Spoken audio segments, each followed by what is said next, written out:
ನಮಸ್ಕಾರ. ಮೈಸೂರು ವಿಶ್ವವಿದ್ಯಾನಿಲಯ doctor B R Ambedkar ಸಂಶೋಧನಾ ಹಾಗೂ ವಿಸ್ತರಣಾ ಕೇಂದ್ರ ಪ್ರತಿ ವರ್ಷದಂತೆ ಈ ವರ್ಷವೂ ಕೂಡ 76ನೇ ಗಣರಾಜ್ಯೋತ್ಸವದ ಅಂಗವಾಗಿ ವಿಶೇಷ ಉಪನ್ಯಾಸ ಕಾರ್ಯಕ್ರಮವನ್ನು ಗಣರಾಜ್ಯದ ನಡೆ ಸಂವಿಧಾನದ ಆಶಯದ ಕಡೆ ಒಂದು ಅವಲೋಕನ ಎನ್ನುವಂತಹ ವಿಶೇಷ ಉಪನ್ಯಾಸಕ್ಕೆ ಆಗಮಿಸಿರುವ ತಮ್ಮೆಲ್ಲರಿಗೂ ಮೈಸೂರು ವಿಶ್ವವಿದ್ಯಾಲಯದ ಪರವಾಗಿ ಡಾಕ್ಟರ್ ಬಿ ಆರ್ ಅಂಬೇಡ್ಕರ್ ಸಂಶೋಧನಾ ಹಾಗೂ ವಿಸ್ತರಣಾ ಕೇಂದ್ರದ ಪರವಾಗಿ ಹೃದಯ ತುಂಬಿದ ಭೀಮ ಸ್ವಾಗತವನ್ನ ಮೊದಲಿಗೆ ಬಯಸುತ್ತೇನೆ. ಈ ಕಾರ್ಯಕ್ರಮದ ಆರಂಭಿಕವಾಗಿ ಬುದ್ಧ ವಂದನೆಯನ್ನು ನಮ್ಮ ಕೇಂದ್ರದ ಸಂಶೋಧನಾ ಸಹಾಯಕರಾದಂಥ ಡಾಕ್ಟರ್ ಗೋಪಾಲ್ ಎಸ್ ಅವರು ನಡೆಸಿಕೊಡಬೇಕಾಗಿ ಮನವಿ ಮಾಡಿಕೊಳ್ತಾ ಇದ್ದೀನಿ.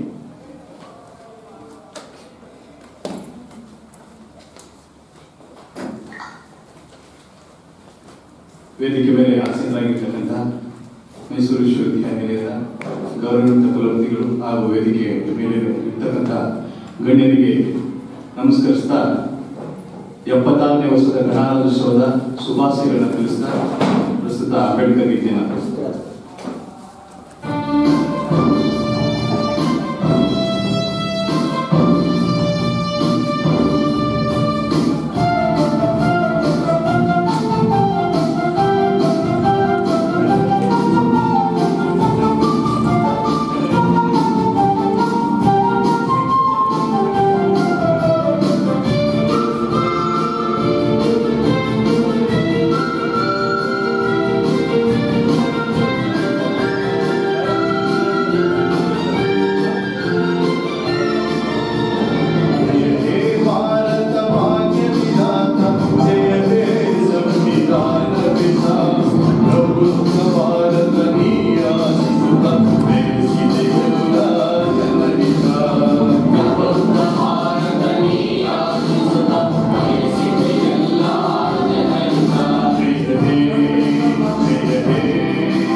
ನೀಡಿದೆ ನನ್ನ ಹಸ್ತಿದೆ ಒಡಮಾಡಿ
ಸರ್ವಜನನಾಯಕ ನಿಮಗೆ ನೀವೇ ಸಮಲೋಕಿಸುತ್ತಮ ನೀವೇ ವಿಶ್ವ ಮಹಾನಾಯಕ ನೀವೇ ವಿಶ್ವ ಮಹಾನಾಯಕ ಜಯ ಹೇ ಜಯ ಹೇ ಜಯ ಜಯ ಜಯ ಜಯ ಹೇ ಜಯ ಹೇ ಜಯ ಹೇ ಅಂಬೇಡ್ಕರ ಜಯ ಹೇ ಅಂಬೇಡ್ಕರ ಜಯ ಹೇ ಜಯ ಹೇ ಭಾರತ ಮಾತೆ ವಿಧಾತ ಜಯ ಹೇ ಸಂವಿಧಾನ ಜಯ ಹೇ ಸಂವಿಧಾನ ಜಯ ಹೇ ಸಂವಿಧಾನ ಜಯ ಹೇ ಸಂವಿಧಾನ. ಧನ್ಯವಾದ.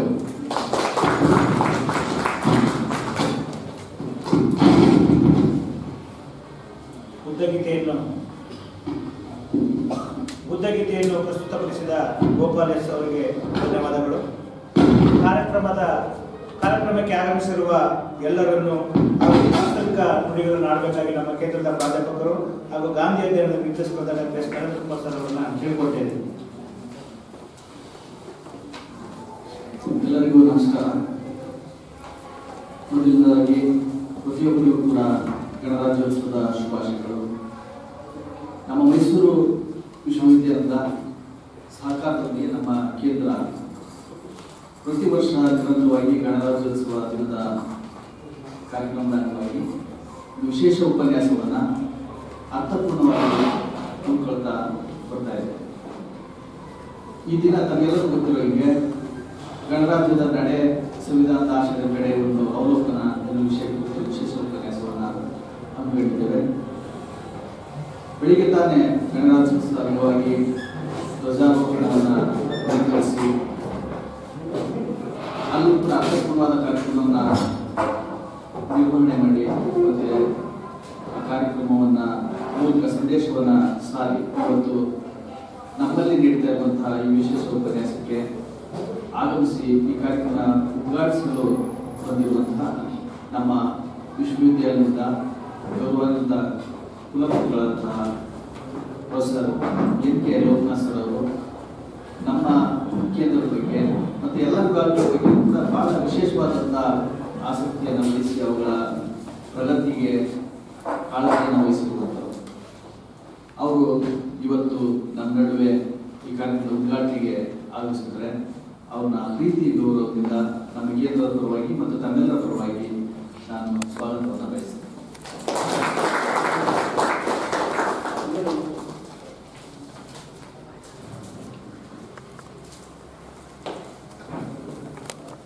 ಹಿರಿಯ ಒಡನಾಡಿಗಳು ಆದಂತಹ ಪ್ರೊಫೆಸರ್ ಡೊಮಿನಿಕ್ ಅವ್ರನ್ನ ನಮ್ಮ ಅತಿಥಿಯಾಗಿ ಬಂದಿರುವಂಥ ಮತ್ತು ನಮ್ಮ ಕೇಂದ್ರದೊಟ್ಟಿಗೆ ಅವರು ನಿರಂತರವಾಗಿ ಸಂಪರ್ಕದಲ್ಲಿ ಇರುವಂಥದ್ದು. ಅವ್ರ ಬಗ್ಗೆ ನಮ್ಮ ಹೊಸ ವಿದ್ಯಾರ್ಥಿಗಳಿಂದ ಒಂದೆರಡು ಮಾತುಗಳಲ್ಲಿ ಅವ್ರ ಪರಿಚಯವನ್ನು ಹೇಳಲಿಕ್ಕೆ ಪ್ರಯತ್ನಿಸ್ತೇನೆ. ಅವರು ಮಂಗಳೂರು ವಿಶ್ವವಿದ್ಯಾಲಯದಲ್ಲಿ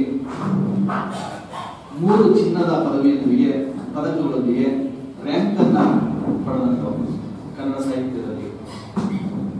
ಹಾಗೇನೆ ಅನಂತರ ಅವರು ಬೆಂಗಳೂರು ವಿಶ್ವವಿದ್ಯಾಲಯದ ಸ್ನಾತಕೋತ್ತರ ಕೇಂದ್ರವಾದ ಕೋಲಾರದ ಸ್ನಾತಕೋತ್ತರ ಕೇಂದ್ರದಲ್ಲಿ ನಿರ್ದೇಶಕರಾಗಿ ಮತ್ತೆ ಅಲ್ಲಿನ ಕನ್ನಡ ಅಧ್ಯಯನ ವಿಭಾಗದ ಮುಖ್ಯಸ್ಥರಾಗಿ ಕಾರ್ಯನಿರ್ವಹಿಸಿದಂಥವರು. ಮತ್ತೆ ಮುಂದೆ ಬೆಂಗಳೂರು ಉತ್ತರ ವಿಶ್ವವಿದ್ಯಾಲಯದ ಕುಲಪತಿಗಳಾಗಿಯೂ ಕೂಡ ಕರ್ತವ್ಯವನ್ನು ಕುಲಸಚಿವರಾಗಿ ಕರ್ತವ್ಯವನ್ನು ನಿರ್ವಹಿಸಿದಂಥವರು.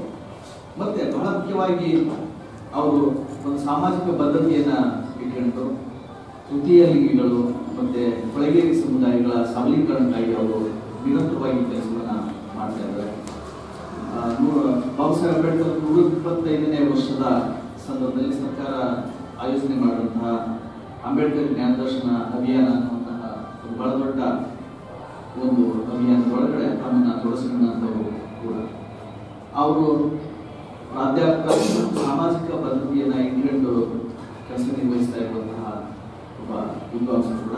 ಅವರು ಇವತ್ತು ನಮ್ಮ ಈ ಕೇಂದ್ರದಲ್ಲಿ ವಿಶೇಷ ಉಪನ್ಯಾಸವನ್ನು ನೀಡ್ತಾ ಇದ್ದಾರೆ. ಅವ್ರನ್ನ ವಿಶ್ವವಿದ್ಯಾಲಯದ ಪರವಾಗಿ ನಮ್ಮ ಅಂಬೇಡ್ಕರ್ ಕೇಂದ್ರದ ಪರವಾಗಿ ತಮ್ಮೆಲ್ಲರ ಪರವಾಗಿ ಪ್ರೀತಿ ಗೌರವದಿಂದ ಸ್ವಾಗತವನ್ನು ಬಯಸ್ತೇನೆ.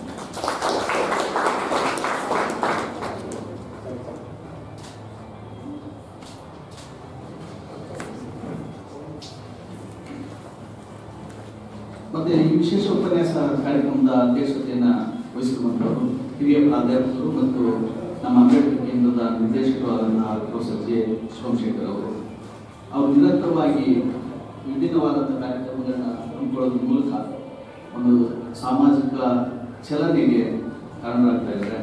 ಮತ್ತೆ ಅಂಬೇಡ್ಕರ್ ಅಧ್ಯಯನ ಕೇಂದ್ರ ನಿರಂತರವಾಗಿ ಚಟುವಟಿಕೆಗಳಲ್ಲಿ ಇರಲಿಕ್ಕೂ ಕೂಡ ಅವರು ತಮ್ಮನ್ನು ತಾವು ತೊಡಗಿಸಿದ್ದಾರೆ ಅನ್ನೋದನ್ನ ಇಲ್ಲಿ ನೆನಪಿಸಿದಾಗ ಅವರು ಕೂಡ ಪ್ರೀತಿ ಗೌರವದಿಂದ ಎಲ್ಲರ ಪರವಾಗಿ ಸ್ವಾಗತವನ್ನು ಬಯಸ್ತಾರೆ. ಮತ್ತೆ ಇವತ್ತಿನ ಈ ಕಾರ್ಯಕ್ರಮಕ್ಕೆ ಬಹಳ ಪ್ರೀತಿಯಿಂದ ಆಗಮಿಸಿರುವಂತಹ ನಮ್ಮ ಮಹಾರಾಜ ಕಾಲೇಜಿನ ಸಂಜೆ ಕಾಲೇಜಿನ ಪ್ರೊಫೆಸರ್ ಮಹಾದೇವ ಮೂರ್ತಿ ಸರ್ ಇದ್ದಾರೆ. ಹಾಗೆ ಸೈಕಾಲಜಿ ವಿಭಾಗದ ಸಂಪತ್ ಕುಮಾರ್ ಅವರಿದ್ದಾರೆ. ಮತ್ತೆ ನಮ್ಮ ಹಿರಿಯ ದಲಿತ ಹೋರಾಟಗಾರರು ಆದಂತಹ ಹರಿಹರ ರಾಮಸ್ವಾಮಿ ಸರ್ ಇದ್ದಾರೆ.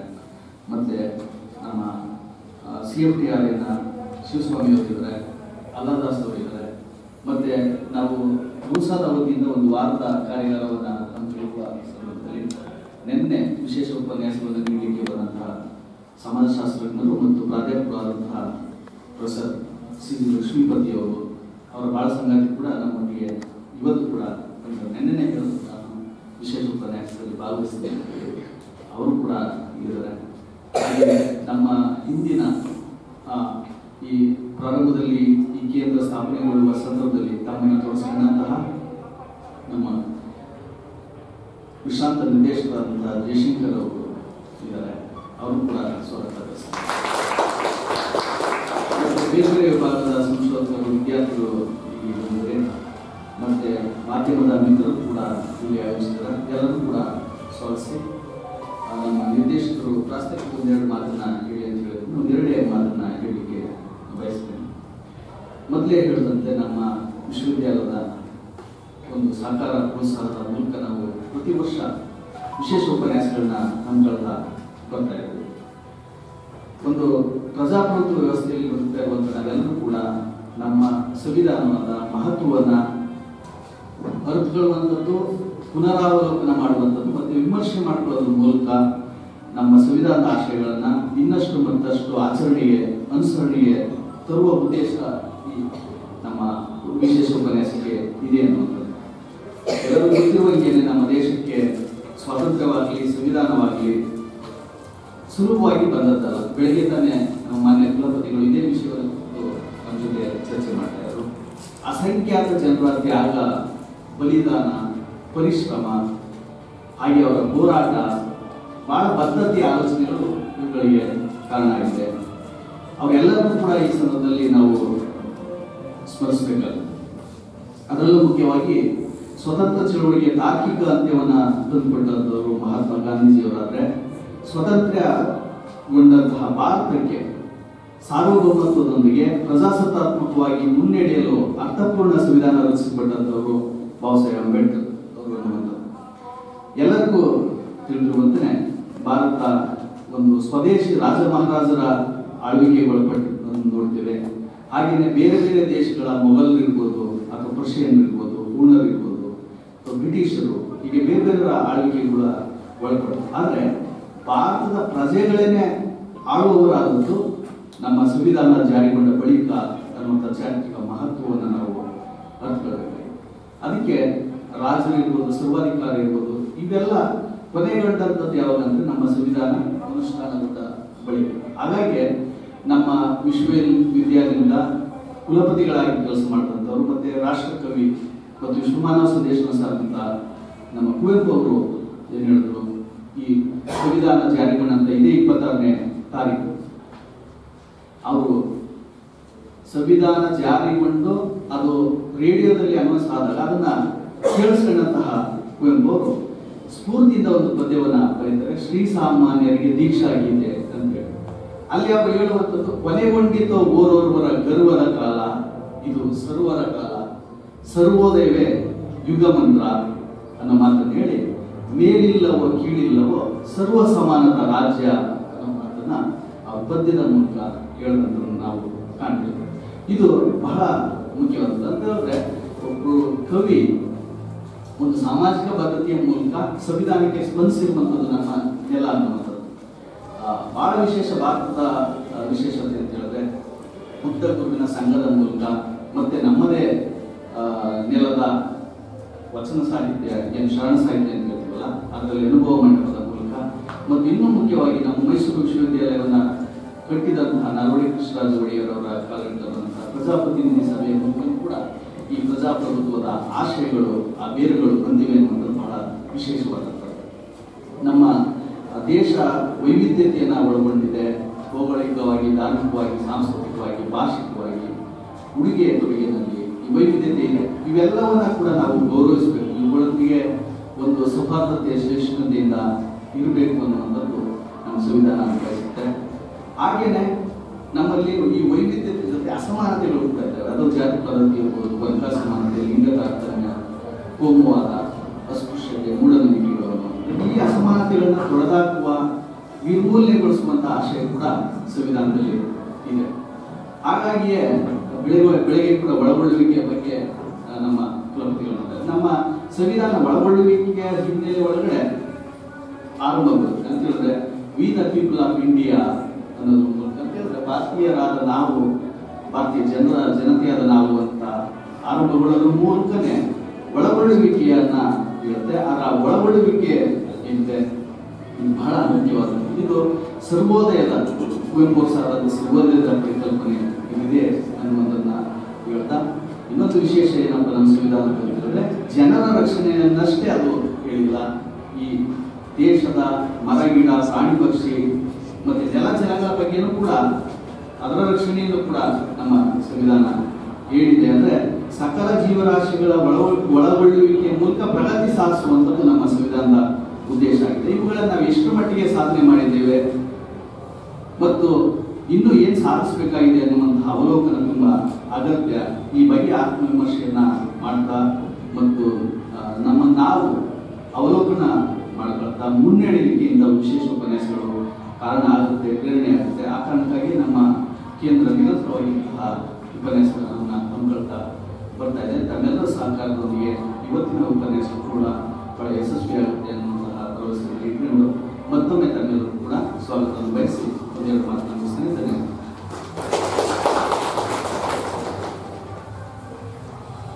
ಕಾರ್ಯಕ್ರಮಕ್ಕೆ ಆಗಮಿಸಿರುವ ಎಲ್ಲರನ್ನು ಸ್ವಾಗತಿಸುವ ಮತ್ತು ಪ್ರಾಸ್ತಾವಿಕ ನುಡಿಗಳನ್ನಾಡಿದಂಥ ನಮ್ಮ ಕೇಂದ್ರದ ಪ್ರಾಧ್ಯಾಪಕರಾದ ಡಾಕ್ಟರ್ ಎಸ್ ಪ್ರೊಫೆಸರ್ ಅವರು ಕೂಡ ಕಾರ್ಯಕ್ರಮದ ಪರವಾಗಿ ಸ್ವಾಗತವನ್ನು ಕೋರುತ್ತೇನೆ.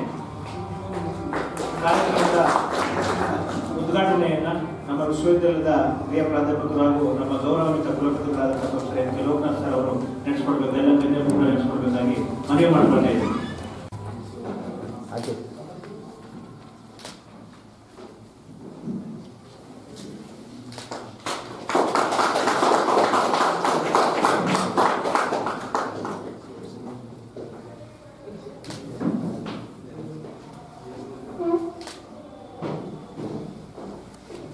ಓಪನ್ ಮಾಡುವ ಮೂಲಕ ಕಾರ್ಯಕ್ರಮಕ್ಕೆ ಚಾಲನೆ ನೀಡಬೇಕಾಗಿ ಕುಲಪತಿಗಳಲ್ಲಿ ಮನವಿ ಮಾಡಿಕೊಳ್ತೇನೆ.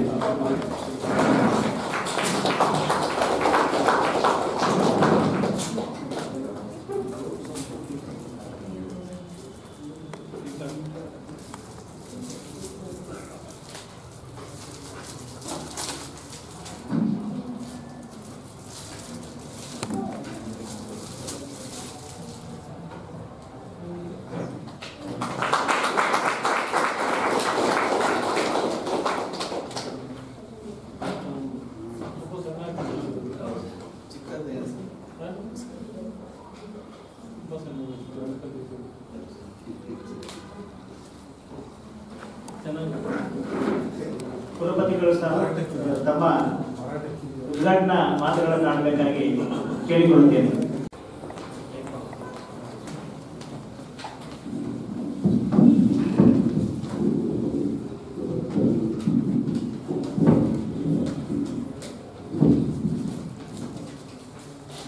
ಎಲ್ಲರಿಗೂ ನಮಸ್ಕಾರಗಳು.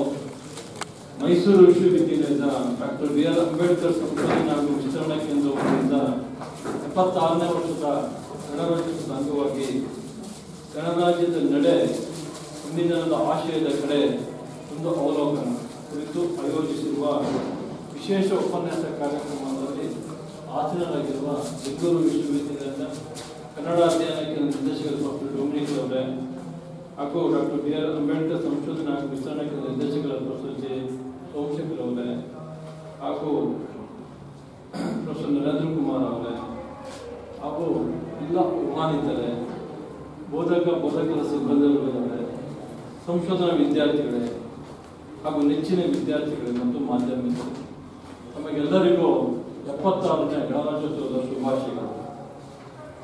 ಜಗತ್ತಿನ ಚರಿತ್ರೆಯಲ್ಲಿ ಭಾರತೀಯ ಚರಿತ್ರೆ ಗಣರಾಜ್ಯದ ಚರಿತ್ರೆಯಾಗಿದೆ. ಪ್ರಾಚೀನ ಭಾರತದಲ್ಲಿ ಮಾಳವ, ಲಿಚ್ಚವಿ ಗಣರಾಜ್ಯಗಳ ಆಡಳಿತವು ಚರಿತ್ರೆಯ ಪುಟಗಳಲ್ಲಿ ದಾಖಲಾಗಿದೆ. ಗಣರಾಜ್ಯದ ಮೌಲ್ಯಗಳ ಸಮಾಜದಲ್ಲಿ ಬದುಕಿದ್ದು ಮತ್ತು ಬದುಕುತ್ತಿರುವ ನಾವೆಲ್ಲರೂ ಭವ್ಯ ಭಾರತದ ಬಲವರ್ಧನೆಗಾಗಿ ದುಡಿಯುವುದೇ ಗಣರಾಜ್ಯದ ಧ್ಯೇಯವಾಗಿದೆ. 78 ವರ್ಷಗಳ ಸ್ವಾತಂತ್ರ್ಯ ಭಾರತ ಪ್ರಯಾಣದಲ್ಲಿ ಭಾರತದ ಸಾಧನೆ ಅಭೂತಪೂರ್ವವಾಗಿದೆ. ಇಂದು ಭಾರತ ಎಲ್ಲ ರಂಗದಲ್ಲೂ ಮುನ್ನಡೆಸುವುದಾಗಿ ನಮ್ಮ ದೇಶವನ್ನೇ ಜಗತ್ತು ನೋಡ್ತಾ ಇದೆ. ವಿದ್ಯಾರ್ಥಿಗಳಲ್ಲಿ ಒಂದು ಗಮನ ಏನಂದರೆ, 78 ವರ್ಷಗಳ ಹಿಂದೆ ಹೋಗಿ ಆಗ ಹೆಂಗಿತ್ತು ನಮ್ಮ ದೇಶ, ಆ ಸಂದರ್ಭದಲ್ಲಿ ನಮ್ಮ ಸಂವಿಧಾನವನ್ನು ಬೆಳೆದಿರೋದು. ಹಾಗಾಗಿ ಆಗ ಏನೇನು ತಪ್ಪುಗಳಾಗಿದ್ದೋ ಅದನ್ನು ಸರಿಪಡಿಸಲಿಕ್ಕೆ ನಮ್ಮ ಬಾಬಾ ಸಾಹೇಬ್ ಅಂಬೇಡ್ಕರ್ ಅವರ ಅಧ್ಯಕ್ಷತೆಯಲ್ಲಿ ಇದೊಂದು ಸಂವಿಧಾನವನ್ನು ಬರೆಯಲಾಗುತ್ತೆ. ಅದು ಯಾಕೆ ಅಂತಂದರೆ, ನಮ್ಮ ಪ್ರಾಚೀನ ಭಾರತದಲ್ಲಿ ಗಣರಾಜ್ಯ ವ್ಯವಸ್ಥೆಯನ್ನು ತಮ್ಮಗಳ ತಪ್ಪಿಂದ, ಅಲ್ಲಿನ ಜನಗಳ ತಪ್ಪಿಂದ ಕಳೆದುಕೊಂಡಿದ್ದೆವು ಎಂದು ವಿಶ್ವಜ್ಞಾನಿ ಸಂವಿಧಾನ ಅಂಬೇಡ್ಕರ್ ಹೇಳಿದ್ದಾರೆ. ನಾವುಗಳು ಒಡೆದು ಚದುರಿಕೊಂಡಿದ್ದೆವು. ಸಾಮ್ರಾಜ್ಯಗಳು ರಾಜರ ಅಥವಾ ಅವರ ಶಕ್ತಿಯ ಅನುಗುಣವಾಗಿ ಬೆಳೆದವು. ಅನ್ಯರ ದಾಳಿಗೆ ಒಳಗಾಗಿ ವಿದೇಶಿ ಆಳ್ವಿಕೆಗೂ ಒಳಪಟ್ಟವು. ಪ್ರತಿಯೊಂದು ಸಾಮ್ರಾಜ್ಯಗಳು ತಮ್ಮ ಆಳ್ವಿಕೆಯಲ್ಲಿ ತಮ್ಮ ಕೊಡುಗೆಗಳನ್ನು ನೀಡಿವೆ. ಬ್ರಿಟಿಷ್ ಸಾಮ್ರಾಜ್ಯ ಆಳ್ವಿಕೆಯಿಂದ ಬಿಡುಗಡೆಗೊಳ್ಳಲು ರಾಷ್ಟ್ರೀಯ ಆಂದೋಲನ ಕೈಗೊಳ್ಳುವ ಮೂಲಕ ನಮ್ಮ ನಾಯಕರುಗಳು ಹಾಗೂ ಜನಸಾಮಾನ್ಯರ ಸಂಬಂಧಗಳು ಭಾರತವನ್ನು ಒಂದುಗೂಡಿಸಿದವು. ಒಂದುಗೂಡಿಸುವುದೇ ಗಣತಂತ್ರದ ಬಹುದೊಡ್ಡ ಶಕ್ತಿ. ಭಾರತ ಯಾವತ್ತೂ ಸಹ ತನ್ನ ಸಂಪನ್ಮೂಲದಲ್ಲಿ ಕೊರತೆ ಕಂಡಿರಲಿಲ್ಲ. ಅದಕ್ಕಾಗಿ ನಮ್ಮ ಸ್ವಾಮಿ ವಿವೇಕಾನಂದ ಅವರು ಹೇಳಿದ್ದಾರೆ, ಈ ದೇಶದ ಯುವಶಕ್ತಿಯನ್ನು ಕೊಂಡೊಯ್ದಿದ್ದಾರೆ. ಇಂದು ಪ್ರಸ್ತುತ ಜಗತ್ತಿನಲ್ಲಿ ಅತಿ ಹೆಚ್ಚು ಯುವಶಕ್ತಿಯ ಸಂಪನ್ಮೂಲ ರಾಷ್ಟ್ರ ನಮ್ಮದು. ಈ ಶಕ್ತಿ ಬಹುತೇಕ ರಾಷ್ಟ್ರಗಳಲ್ಲಿ ಮಿನುಗುತ್ತಿದೆ. ಗಣರಾಜ್ಯದ ದಿನ ಇಂದು ನಾವೆಲ್ಲರೂ ಹೆಮ್ಮೆ ಪಡುವಂತಹ ದಿನ. ಈ ಮಹತ್ವದ ದಿನವನ್ನು ಗಣರಾಜ್ಯದ ದಿನವನ್ನು ಘೋಷಿಸಿಕೊಂಡಿರುವ ಸ್ವತಂತ್ರ ಭಾರತದ ತನ್ನ ಪ್ರಬುದ್ಧ ನಡೆಯನ್ನು ನೀಡಲು ಸಂವಿಧಾನವನ್ನು ರಚಿಸಿಕೊಂಡಿದೆ. ಈ ಸಂವಿಧಾನ ಎಲ್ಲರೂ ಒಳಗೊಳ್ಳುವ ಸಂವಿಧಾನವಾಗಿದ್ದು, ಪ್ರತಿಯೊಬ್ಬ ಪ್ರಜೆಯನ್ನು ಭಾರತೀಯನಾಗಿ ರೂಪಿಸುವುದು ಸಂವಿಧಾನದ ಆಶಯವಾಗಿದೆ. ಸಂವಿಧಾನದ ಸೃಷ್ಟಿಕರ್ತರು ಈ ಆಶಯಗಳನ್ನು ಸಂವಿಧಾನದಲ್ಲಿ ಜೀವಂತಗೊಳಿಸಿದ್ದಾರೆ. ಸ್ವತಂತ್ರ ಪಡೆದಾಗ ನಮ್ಮ ದೇಶಕ್ಕೆ ಅನೇಕ ಸವಾಲುಗಳಿದ್ದವು. ಅದರಲ್ಲಿ ಪ್ರಮುಖವಾಗಿ ಬಡತನ, ಅನಕ್ಷರತೆ, ಅಸಮಾನತೆ, ಜೀವಿತ ಪ್ರಮಾಣ, ಆರ್ಥಿಕ ಹಿಂದುಳಿಯುವಿಕೆ. ಇಂದು ಇವುಗಳಿಗೆಲ್ಲವೂ ನಾವು ಉತ್ತರವನ್ನು ಕಂಡುಕೊಂಡಿದ್ದೇವೆ. ವಿಜ್ಞಾನ ಮತ್ತು ತಂತ್ರಜ್ಞಾನದಲ್ಲಿ ತುಂಬ ಹೆಚ್ಚಿನ ಸಾಧನೆಯನ್ನು ನಾವು ಮಾಡಿದ್ದೇವೆ. ನಮ್ಮ ಹೆಮ್ಮೆಯ ಸಂವಿಧಾನ ನಮ್ಮೆಲ್ಲರ ಶಾಂತಿಯುತ ಬಾಳುವಿಗೆ ಆದ್ಯತೆ ವಹಿಸಿಕೊಂಡಿದೆ. ಹಿಂದೆ ಎಲ್ಲರ ಸಮೂಹವನ್ನು ಗೌರವಿಸುವುದು ನಮ್ಮ ನೈತಿಕ ಹೊಣೆಗಾರಿಕೆ. ಹಲವು ವೈರುಧ್ಯತೆಗಳ ನಡುವೆ ಜೀವನವನ್ನು ಸುರಕ್ಷತೆಯಿಂದ ಸಾಗಿಸಲು ನಮ್ಮ ಸಂವಿಧಾನ ಅನುವು ಮಾಡಿಕೊಟ್ಟಿದೆ. ಗಾಂಧೀಜಿಯವರ ಅಂತ್ಯೋದಯ ಆಗಿರ್ಬೋದು, ಬಾಬಾ ಸಾಹೇಬ್ ಅಂಬೇಡ್ಕರ್ ಅವರ ಪ್ರಯತ್ನ, ನೆಹರು ಅವರ ಆಧುನೀಕರಣ, ಇಂದಿರಾ ಗಾಂಧಿ ಅವರ ಗಡಿ ಹಠಾವು, ಅಬ್ದುಲ್ ಕಲಾಂ ಅವರ ಬಾಹ್ಯಾಕಾಶ ವಿಜ್ಞಾನ, ಮನಮೋಹನ್ ಸಿಂಗ್ ಅವರ ಆರ್ಥಿಕ ನೀತಿ, ಅಟಲ್ ಬಿಹಾರಿ ವಾಜಪೇಯಿ ಅವರ ಸಂಪರ್ಕ ಕ್ರಾಂತಿ, ನರೇಂದ್ರ ಮೋದಿ ಅವರ ಸಬ್ಕಾ ಸಾಥ್ ಸಬ್ಕಾ ವಿಕಾಸ್ ಹಾಗೂ ವಿಕಸಿತ ಭಾರತ್ ಇವೆಲ್ಲವೂ ಭಾರತವನ್ನು ಪ್ರಜ್ವಲಿಸುವಂತೆ ಮಾಡಿದೆ. ಹಸಿರು ಕ್ರಾಂತಿ, ಕ್ಷೀರ ಕ್ರಾಂತಿ, ಆಹಾರ ಭದ್ರತೆ, ಭಾರತ ಸಾಧಿಸಿದ ಪ್ರಗತಿಯ ಸಂಕೇತಗಳು. ವಿಶ್ವಸಂಸ್ಥೆಯ ಭದ್ರತಾ ಮಂಡಳಿಯಲ್ಲಿ ಖಾಯಂ ಸದಸ್ಯತ್ವ ರಾಷ್ಟ್ರವಾಗಲು ಭಾರತ ಸಜ್ಜುಗೊಂಡಿದೆ. ಅಂತಾರಾಷ್ಟ್ರೀಯ ಸಂಬಂಧಗಳಲ್ಲಿ ಮತ್ತು ರಾಜಕಾರಣದಲ್ಲಿ ಭಾರತ ತನ್ನ ಅಸ್ಮಿತೆಯನ್ನು ಸಾಧಿಸಿದೆ. ಬಾಹ್ಯಾಕಾಶ ವಿಜ್ಞಾನದಲ್ಲಿ ಭಾರತ 4ನೇ ಪ್ರಬಲ ರಾಷ್ಟ್ರವಾಗಿ ಹೊರಹೊಮ್ಮಿದೆ. ನಾವೆಲ್ಲ ನೋಡಿರುವ ಕೋವಿಡ್-19 ಪರಿಣಾಮಕಾರಿ ಎದುರಿಸಿದ ರಾಷ್ಟ್ರ ಭಾರತ. 78 ವರ್ಷಗಳ ಅಭಿವೃದ್ಧಿ ಹಾದಿಯಲ್ಲಿ ಮಾನವ ಅಭಿವೃದ್ಧಿ ಸುಧಾರಿಸಿಕೊಂಡ ಹಿರಿಮೆ ನಮ್ಮದು. ಆರೋಗ್ಯ, ಶಿಕ್ಷಣ, ವಸತಿ, ವಿದ್ಯುತ್ ಶಕ್ತಿ, ಕುಡಿಯುವ ನೀರು, ಕೃಷಿ, ಅರಣ್ಯ ಕ್ಷೇತ್ರಗಳಲ್ಲಿ ಗಣನೀಯವಾದ ಅಭಿವೃದ್ಧಿಯನ್ನು ನಾವು ಸಾಧಿಸಿದ್ದೇವೆ. ಇವೆಲ್ಲ ಸಾಧನೆಗಳು ಆಗಿದ್ದರೂ ಸವಾಲುಗಳಿಂದ ನಾವಿನ್ನೂ ಹೊರ ಬಂದಿಲ್ಲ. ಪರಿಶುದ್ಧವಾದ ಮನಸ್ಸನ್ನು ನಿರ್ಮಾಣ ಮಾಡುವುದೇ ಬುದ್ಧನ ಕಾಲದ ಗಣರಾಜ್ಯದ ಪರಿಕಲ್ಪನೆಯಾಗಿತ್ತು. ವಿಜ್ಞಾನ ಎಲ್ಲವನ್ನೂ ಕೊಟ್ಟಿದೆ. ಪರಿಶುದ್ಧವಾದ ಆಲೋಚನೆ, ಪರಿಶುದ್ಧವಾದ ಜೀವನವನ್ನು ನಡೆಸಲು ಸಾಧ್ಯವಾಗುತ್ತದೆ. ಹಾಗೆಯೇ ಸಂವಿಧಾನದ ಆಶಯವು ಪ್ರತಿಯೊಬ್ಬರಲ್ಲೂ ಸೈಂಟಿಫಿಕ್ ಟೆಂಪರ್ಮೆಂಟ್ ಅನ್ನು ಬೆಳೆಸುವುದೇ ಆಗಿದೆ. ವಿಶ್ವವಿದ್ಯಾಲಯಗಳು ಈ ಕೆಲಸಗಳನ್ನು ಮಾಡುತ್ತಿವೆ. ಸಂವಿಧಾನದ ಆಶಯ ವ್ಯಕ್ತಿಯ ಬೆಳವಣಿಗೆ, ಸಮಾಜದ ಬೆಳವಣಿಗೆ ಮತ್ತು ರಾಷ್ಟ್ರದ ಬೆಳವಣಿಗೆ. ಬಾಬಾ ಸಾಹೇಬ್ ಅಂಬೇಡ್ಕರ್ ಅವರು ಸಂವಿಧಾನದಲ್ಲಿ ಸಂವಿಧಾನಿಕ ಮೌಲ್ಯಗಳ ಬಗ್ಗೆ ವಿಸ್ತಾರವಾಗಿ ಮಾತನಾಡಿದ್ದಾರೆ.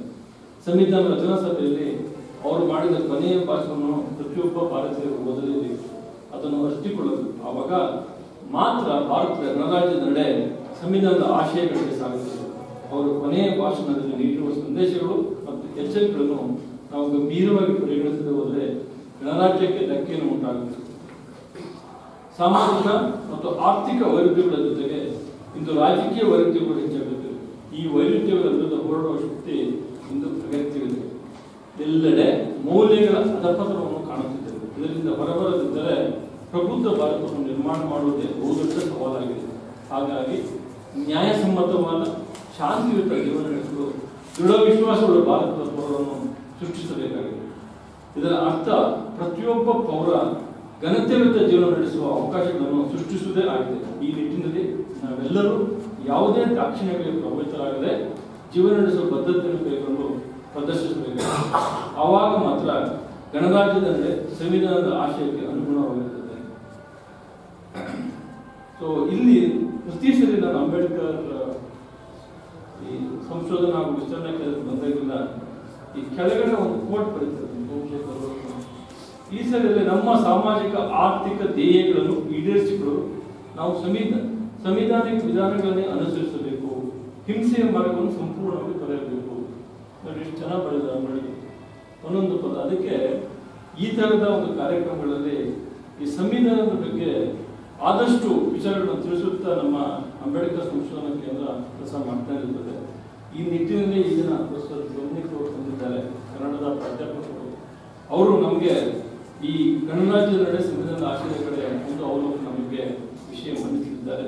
ಈ ಥರ ಇನ್ನೂ ಹೆಚ್ಚಿನ ಕಾರ್ಯಕ್ರಮಗಳನ್ನು ನಮ್ಮ ವಿಸ್ತರಣಾ ಕೇಂದ್ರಗಳು ಮಾಡಿ ನಮ್ಮ ವಿದ್ಯಾರ್ಥಿಗಳಲ್ಲಿ, ನಮ್ಮ ಅಧ್ಯಾಪಕ ವರ್ಗದಲ್ಲಿ ಹಾಗೂ ಮೈಸೂರು ಜನತೆಯಲ್ಲಿ ಆಗಾಗ ನಮ್ಮ ಸಂವಿಧಾನದ ಬಗ್ಗೆ ಹೆಚ್ಚಿನ ಮಹತ್ವವನ್ನು ತಿಳಿಸುವಂತೆ ನಾನು ನಿರ್ದೇಶಕರ ಪೋಷಕರಲ್ಲಿ ಕೇಳ್ಕೊಳ್ತೇನೆ.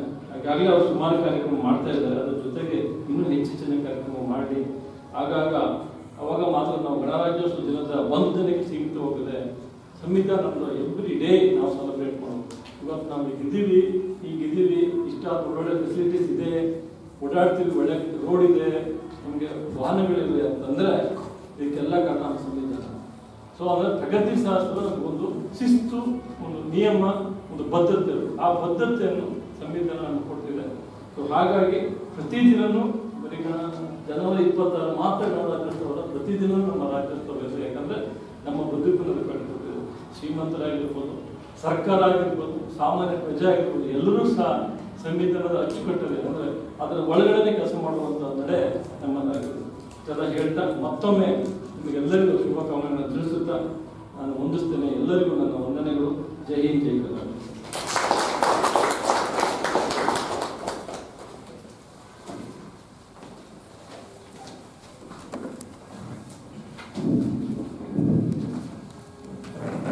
ಕಾರ್ಯಕ್ರಮದ ಉದ್ಘಾಟನಾ ಮಾತುಗಳನ್ನಾಡಿದ ನಮ್ಮ ಹೆಮ್ಮೆಯ ವಿಶ್ವವಿದ್ಯಾಲಯದ ಗೌರವಾನ್ವಿತ ಕುಲಪತಿಗಳಾದ ಎನ್.ಕೆ. ಲೋಕನಾಥ್ ಸರ್ ಅವರಿಗೆ ವಂದನೆಗಳನ್ನು ಸಲ್ಲಿಸುತ್ತಿದ್ದೇನೆ.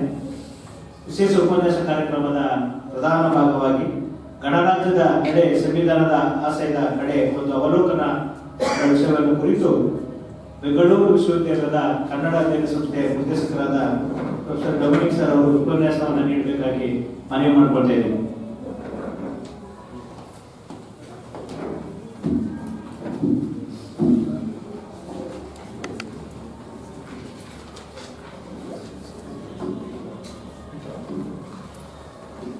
ಮೊದಲನೇದಾಗಿ ವೇದಿಕೆಯಲ್ಲಿ ಆಸಕ್ತರಾದ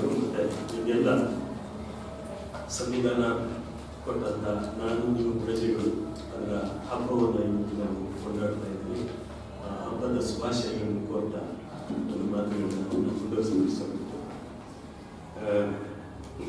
ವೇದಿಕೆಯಲ್ಲಿ ಇವತ್ತಿನ ಕಾರ್ಯಕ್ರಮದ ಉದ್ಘಾಟನೆ ಮಾಡಿರುವಂಥ ಆತ್ಮೀಯರು ಪ್ರೊಫೆಸರ್ ಲೋಕನಾಥ್, ಮೈಸೂರು ವಿಶ್ವವಿದ್ಯಾಲಯದ ಕುಲಪತಿಗಳು, ಅವರು ಮಾತಾಡ್ತಾ ನಮಗೆ ಇನ್ನೊಂದಷ್ಟು ವ್ಯಾಪ್ತಿಯನ್ನು ಒದಗಿಸಿದರು. ಹಾಗೆಯೇ ಹಲವಾರು ವರ್ಷಗಳಿಂದ ಈ ಅಂಬೇಡ್ಕರ್ ಅಧ್ಯಯನ ಕೇಂದ್ರದಲ್ಲಿ ಮತ್ತು ಬಳ್ಳಾರಿ ವಿಶ್ವವಿದ್ಯಾಲಯದಲ್ಲಿ ಅಲ್ಲಿ ಪೊಲಿಟಿಕಲ್ ಸೈನ್ಸ್ ವಿಭಾಗದ ಅಲ್ಲಿ ಕೆಲಸ ವಹಿಸಿಕೊಂಡು ನಿರ್ದೇಶಕರಾಗಿರುವಂಥ ಕೋಆರ್ಡಿನೇಟರು, ಹೀಗೆ ಬೇರೆ ಬೇರೆ ಜವಾಬ್ದಾರಿಗಳನ್ನು ನಿರ್ವಹಿಸ್ತಾ ಬಂದಂಥ ನಮ್ಮ ಪ್ರೊಫೆಸರ್ ಸೋಮಶೇಖರ್ ಈಗ ಹೇಳಿರೋದು ನನಗೆ ನಿಜವಾಗಲೂ ಖುಷಿ ಅನಿಸ್ತದೆ. ಹಲವಾರು ವರ್ಷಗಳ ಹಿಂದೆ ಬುದ್ಧ ಪೂರ್ಣಿಮೆ ದಿವಸ ಇಲ್ಲಿ ಬುದ್ಧನ ಕುರಿತು ಮಾತಾಡಲಿಕ್ಕೆ ನಮ್ಮ ನರೇಂದ್ರ ಅವರು ಆಗ ನಿರ್ದೇಶಕರಾಗಿದ್ದರು, ಅವರು ಆಹ್ವಾನಿಸಿದರು. ಒಂದು ರೀತಿ ತುಂಬ ಮುಖ್ಯವಾದ ಚರ್ಚೆಗಳು ಇದರಲ್ಲೆಲ್ಲ ಇಲ್ಲಿ ನಮ್ಮ ಮೈಸೂರು ವಿಶ್ವವಿದ್ಯಾಲಯದ ಪಾಲ್ಗೊಳ್ತಾನೆ ಬಂದಿದ್ದೀವಿ. ಒಂದು ರೀತಿ ಈ ಕಡೆ ಬರೋದು ಅಂದರೆ ಖುಷಿನೂ ಹೌದು. ಹಾಗೆ ನಿಮ್ಮಂಥ ಹಿರಿಯರು ಹೋರಾಟದಲ್ಲಿ ತೊಡಗಿರುವಂಥವರು ಅನಂತ ಸ್ವಾಮಿಗಳು, ಹಾಗೆ ನಮ್ಮ ಪ್ರೊಫೆಸರ್ ಹಿರಿಯರಿದ್ದೀರಾ, ಅಲ್ಲಿ ನಮ್ಮ ಸೀನಿಯರ್ ಲಕ್ಷ್ಮಣಿ ಮತ್ತು ಅವರ ಮೇಡಮ್ ತಾರಾವಾಗಿದ್ದಾರೆ. ಹಾಗಾಗಿ ಎಲ್ಲ ನೀವು ಇದ್ದೀರಾ. ಅದರಿಂದ ನಾನಿಲ್ಲಿ ವಾಗ್ವಾದವನ್ನ ಎಲ್ಲೂ ಮಾಡಲಿಕ್ಕೆ ಹೋಗುದಿಲ್ಲ. ಅದ್ರ ಬಗ್ಗೆ ಒಂದಷ್ಟು ವಿಚಾರಗಳನ್ನ ನಿಮಗೆ ಹಂಚ್ಕೊಳ್ತಾ ಇನ್ನೊಂದಷ್ಟು ಒಳನೋಟಗಳಿಗೆ ನಮ್ಮನ್ನು ನಾವು ತೆಗೆದುಕೊಳ್ಳಲಿಕ್ಕೆ ಇದು ಸಾಧ್ಯನಾ ಅನ್ನೋ ರೀತಿಯಲ್ಲಿ ನಾನು ನನ್ನ ಈ ವಿಶೇಷ ಉಪನ್ಯಾಸ ಕಾರ್ಯಕ್ರಮವನ್ನು ನಾನು ರೆಡಿ ಮಾಡಿಕೊಂಡು ಬಂದಿದ್ದೀನಿ.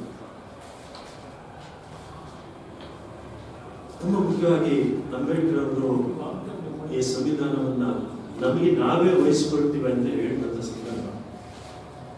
ಹಾಗಾಗಿ 78 ವರ್ಷಗಳ ಹಿಂದೆ ಸಂವಿಧಾನ ಕರಡು ಸಮಿತಿ ಅಧ್ಯಕ್ಷರಾಗಿ 1950ರಲ್ಲಿ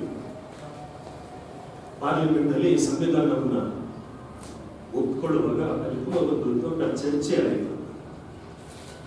ಆ ಚರ್ಚೆಯಲ್ಲಿ ಒಂದು ವಿಷಯ ಮತ್ತೆ ಮತ್ತೆ ಪ್ರಸ್ತಾಪ ಆಗಿದೆ. ಭಾರತೀಯ ಪ್ರಜೆಗಳಾದ ನಾವು ಈ ಭಾರತೀಯ ಪ್ರಜೆ ಅನ್ನೋದ್ರ ಅದು ಅರ್ಲಿಯರ್ ಕರಡು ಪ್ರತಿಯಲ್ಲಿ ಅದು ಒಮ್ಮತವನ್ನು ಪಡ್ಕೊಂಡಿರಲಿಲ್ಲ. ಅಲ್ಲಿ ದೇವರು ಅಂತ ಇರಬೇಕಾಗಿತ್ತು ಅಥವಾ ಇನ್ನೊಂದು ಮಹಾತ್ಮ ಅಂತ ಇರಬೇಕಾಗಿತ್ತು. ಒಂದು 2 ಪದಗಳ ಬಗ್ಗೆ ತುಂಬಾ ಚರ್ಚೆಗಳಾಗ್ತವೆ. ನೆಹರು ಅವರಂತೂ ತುಂಬಾ ಮತ್ತೆ ಮತ್ತೆ ಅದನ್ನೇ ಪ್ರಸ್ತಾಪನೆ ಮಾಡ್ತಾರೆ. ಆಗ ಬಾಬಾ ಸಾಹೇಬರು ಮತ್ತು ಅವರ ಇತರರು ಈ ಕರಡು ಸಂವಿಧಾನದ ರಚನೆಯಲ್ಲಿ ಪಾಲ್ಗೊಂಡರು ಹೇಳ್ತಾರೆ, ಇಲ್ಲ ಈಗ ನಾವು ಆಗಲೇ ನರೇಂದ್ರ ಅವರು ಅದಕ್ಕೆ ಪೀಠಿಕೆಯಾಗಿ ಹೇಳಿದ್ರು, ರಾಜ ಮಹಾರಾಜರ ಕಾಲ ಅಲ್ಲ, ನಮಗೆ ನಾವೇ ಅರ್ಪಿಸಿಕೊಳ್ಳೋದು. ಇದು ತುಂಬಾ ಮುಖ್ಯವಾದ್ದು. ನಾನು ಇವತ್ತು ಕಾನ್ಸಂಟ್ರೇಟ್ ಮಾಡಿ ಹೋಗ್ತೀನಿ. ನಮಗೆ ಅದೊಂದು ಸರ್ವನಾಮ, ಒಂದು ಕಾಮನ್ ಪ್ಯಾರಡೈಮ್ ಅನ್ನ ನಮ್ಮ ಎದುರಿಗೆ ಇಟ್ಕೊಳ್ತಾ ಹೋಗ್ತಾ ಇರ್ತಾರೆ. ನಾವು ನಮ್ಮ ಈ ದೇಶ ಅಂತ ಹೇಳುವಾಗ ಮೋಸ್ಟ್ಲಿ ನಾವೆಲ್ಲರೂ ಭೂಪಟವನ್ನು ನೋಡಿರ್ತೀವಿ. ಭಾರತ ಯಾತ್ರೆ ಕೈಗೊಂಡದ್ದು ಇಲ್ಲ, ಆದ್ರೆ ಬಾಬಾ ಸಾಹೇಬ್ ಅವರು ಮಾಡಿದಂತ ಆ ಕ್ರಿಯಾಶೀಲತೆಯ ಕುರಿತಾಗೆ ಇವತ್ತು ಈ ವಿಶೇಷ ಉಪನ್ಯಾಸ ಗಣರಾಜ್ಯದ ನಡೆ, ಅದು ಒಂದು ಮಾರ್ಚ್ ಪಾಸ್ಟ್ ಚಲನೆಯನ್ನು ಸೂಚಿಸುತ್ತದೆ.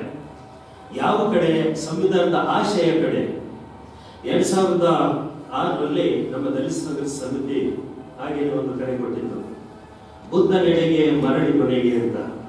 ನನಗೆ ಅದು ನೆನಪಾಗ್ತಾ ಇತ್ತು, ಈ ನಡೆ. ಸೊ ಅದರಿಂದ ಈ ನಡೆ ಅನ್ನೋದು ಅಲ್ಲಿ ಒಂದು ಕ್ರಿಯಾಪದ ಇದೆ. ಹಾಗಾಗಿ ನಾವು ನಡೀತಾ ಇರ್ತೀವಿ. ಹೇಗೆ ನಡೀತೀವಿ? ಭಾರತೀಯ ಪ್ರಜೆಗಳಾಗಿ ನನ್ನ ಕುಟುಂಬದಲ್ಲಿರುವ ನನ್ನ ಹೆಂಡತಿ ಅಥವಾ ಅಪ್ಪ ಅಮ್ಮ, ನಮ್ಮ ಕೂಸು, ಅತ್ತಂಗಿದ್ರು, ಇವರೆಲ್ಲರೂ ನನಗೆ ಮೊದಲನೇದಾಗಿ ಅವರು ಪ್ರಜೆಗಳು. ಬ್ಲಡ್ ರಿಲೇಷನ್ಸ್ ಇಲ್ಲಿ ಒಂದ್ ಸ್ವಲ್ಪ ಬೇರೆ ಆಗುತ್ತೆ. ಹಾಗಾಗಿ ಈ ಇನ್ನೊಂದು ರೀತಿಯಾದ ಸಂಬಂಧ ವಲಯ ಒಂದು ನಂಟುತನ, ಬಂಧುತ್ವ ಅಂತ ನಾವು ಮತ್ತೆ ಮತ್ತೆ ನೆನೆಸ್ಕೊಳ್ಳೋದು. ಹಾಗಾಗಿ ಆ ನಂಟುತನ, ಬಂಧುತ್ವ ಅನ್ನೋದು ಹೇಗೆಲ್ಲ ಆಗಿದೆ. ಈ ಕಡೆ ನಾನು ಒಂದು ಸಣ್ಣ ಅವಲೋಕನ ಮಾಡ್ಲಿಕ್ಕೆ ಇಷ್ಟಪಡ್ತೀನಿ. ಅವಲೋಕಿಸು ಅಂತ ಹೇಳುವಾಗ ಒಂದು ಆಲೋಚನಾ ಕ್ರಮವನ್ನ ನಾನು ನೀವು ಹೇಗೆ ದಕ್ಕಿಸಿಕೊಳ್ಳುವುದು ಅಂತ ಒಂದು ಯೋಚನೆ ಇದೆ. 1950ರಲ್ಲಿ ಸಂಸತ್ತಲ್ಲಿ ಇದನ್ನ ನಾವು ಆದ್ಮೇಲೆ ಒಂದು ದೊಡ್ಡ ಚರ್ಚೆ ಒಂದು ನಡೀತದೆ. ಅವರು ಪಾರ್ಲಿಮೆಂಟೇರಿಯನ್ ಹೆಸರು ಬಂದು ಮರ್ತ್ಬಿಟ್ಟಿದ್ದೀವಿ. ಅವರು ಮಾತಾಡ್ತಾ ಒಂದು ಪ್ರಶ್ನೆಯನ್ನು ಬಾಬಾ ಸಾಹೇಬ್ ಕೇಳ್ತಾರೆ. ಅಂಬೇಡ್ಕರ್ ಜಿ, ತಾವು ಇವತ್ತು ಭಾರತೀಯ ಪ್ರಜೆಗಳೆಲ್ಲರೂ ಸಹ ಈ ಸಂವಿಧಾನವನ್ನು ಅನುಸರಿಸಿ ಪ್ರಬುದ್ಧ ಭಾರತ ಅಂತ ನಮ್ಮ ವೈಸ್ ಚಾನ್ಸಲರ್ ಏನ್ ಹೇಳಿದ್ರು ಅದನ್ನ ದಕ್ಕಿಸಿಕೊಳ್ಳುವ ಬಗ್ಗೆ, ಅದನ್ನ ರಿಯಲೈಸ್ ಮಾಡುವ ಕಡೆ ನಾವು ಹೋಗ್ಬೇಕು ಅಂತ ಹೇಳ್ತಾ ಇದ್ರ ಸರಿ. ಆದ್ರೆ ಭಾರತದಲ್ಲಿ ಆಗ 80% ಜನ ಅನಕ್ಷರಸ್ಥರೇ ಇದ್ದಾರೆ. ಹಾಗಾಗಿ ನಿಮ್ಮ ಸಂವಿಧಾನ ಅದು ನಿಜವಾಗ್ಲೂ ಯಾರಿಗೆ ಅವ್ರಿಗೆ ಅರ್ಥ ಆಗುತ್ತಾ ಅಂತ ಒಂದು ಪ್ರಶ್ನೆ ಕೇಳ್ತಾರೆ. ಬಾಬಾ ಸಾಹೇಬ್ ಅಂಬೇಡ್ಕರ್ ಅವರು ಆ ವಾಗ್ವಾದವನ್ನು ಒಪ್ಕೊಂಡು ನಂತರದಲ್ಲಿ ಅವರು ಇನ್ನೊಂದು ಸೇರಿಸ್ತಾರೆ. ಅದಕ್ಕೋಸ್ಕರನೇ ವಿದ್ಯಾವಂತ ಕಾರ್ಯಾಂಗವನ್ನ ನಾವಿಲ್ಲಿ ಸ್ಥಾಪಿಸಬೇಕು. ಆ ಕಾರ್ಯಾಂಗ ಅನ್ನೋದು ಒಂದು ಬ್ರಿಡ್ಜ್ ಆಗಿ, ಒಂದು ಸೇತುವೆಯಾಗಿ ಸರ್ಕಾರ ಮತ್ತು ಜನರ ಮಧ್ಯೆ ಈ ಸಂವಿಧಾನದ ಆಶಯಗಳನ್ನ ಈಡೇರಿಸಲಿಕ್ಕೆ ಅದು ಸಾಧ್ಯ ಆಗುತ್ತೆ ಅಂತ ಮಾತಾಡಿ ಅಲ್ಲಿಯ ಚರ್ಚೆಯನ್ನು ಮುಗಿಸ್ತಾರೆ. ತುಂಬಾ ಮುಖ್ಯವಾದ ಅಂಶ ಇದು. ಈಗ 78 ವರ್ಷಗಳ ನಂತರ 76ನೇ ವರ್ಷ ಸಂವಿಧಾನವನ್ನ ನಮಗೆ ಪ್ರಜೆಯ ತತ್ವ ದೀಕ್ಷೆಯನ್ನ ಕೊಟ್ಟಂತ ದಿವಸವನ್ನ ನಾವು ಆಚರಿಸ್ತಾ ಬರ್ತಾ ಇದ್ದೀವಿ. ಹೌದು. ಹಾಗಾದ್ರೆ ಈ ಅವಿದ್ಯಾವಂತ ಸಮಾಜ ವಿದ್ಯಾವಂತರಾಗಿ ಇವತ್ತು ಯಾವ ಕಡೆ ಹೊರಟಿದೆ? ನಮ್ಮ ದಿಕ್ಕು ದೇಶಗಳು ಆ ಸಂವಿಧಾನವನ್ನು ಎದುರಿಗೆ ಇಟ್ಕೊಂಡು ನಿನ್ನೆ ಟೆಗನರಲ್ಲಿ ಕಾನ್ಸ್ಟಿಟ್ಯೂಷನಲ್ ಫಿಡೆಲಿಟಿ ಬಗ್ಗೆ ಒಬ್ರು ಲೇಖನ ಬರೆದಿದ್ರು. ಈ ಫಿಡೆಲಿಟಿ ನನಗೆ ತುಂಬಾ ಮುಖ್ಯವಾದ ಒಂದು ಅಂಶ.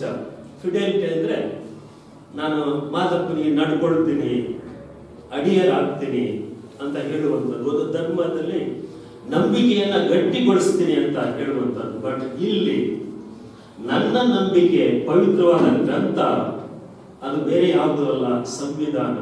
ಹಾಗಾಗಿ ಅದಕ್ಕೆ ನಾನು ನೀವು ಪ್ರಜೆಗಳಾದ ನಾವು ಒಂದು ಫಿಡೆಲಿಟಿ, ಒಂದು ನಂಬಿಕೆಯನ್ನ ಅದರಲ್ಲಿಟ್ಟು ನಮ್ಮ ಗುರಿಯನ್ನ ನಾವು ದಕ್ಕಿಸಿಕೊಳ್ತೀವ.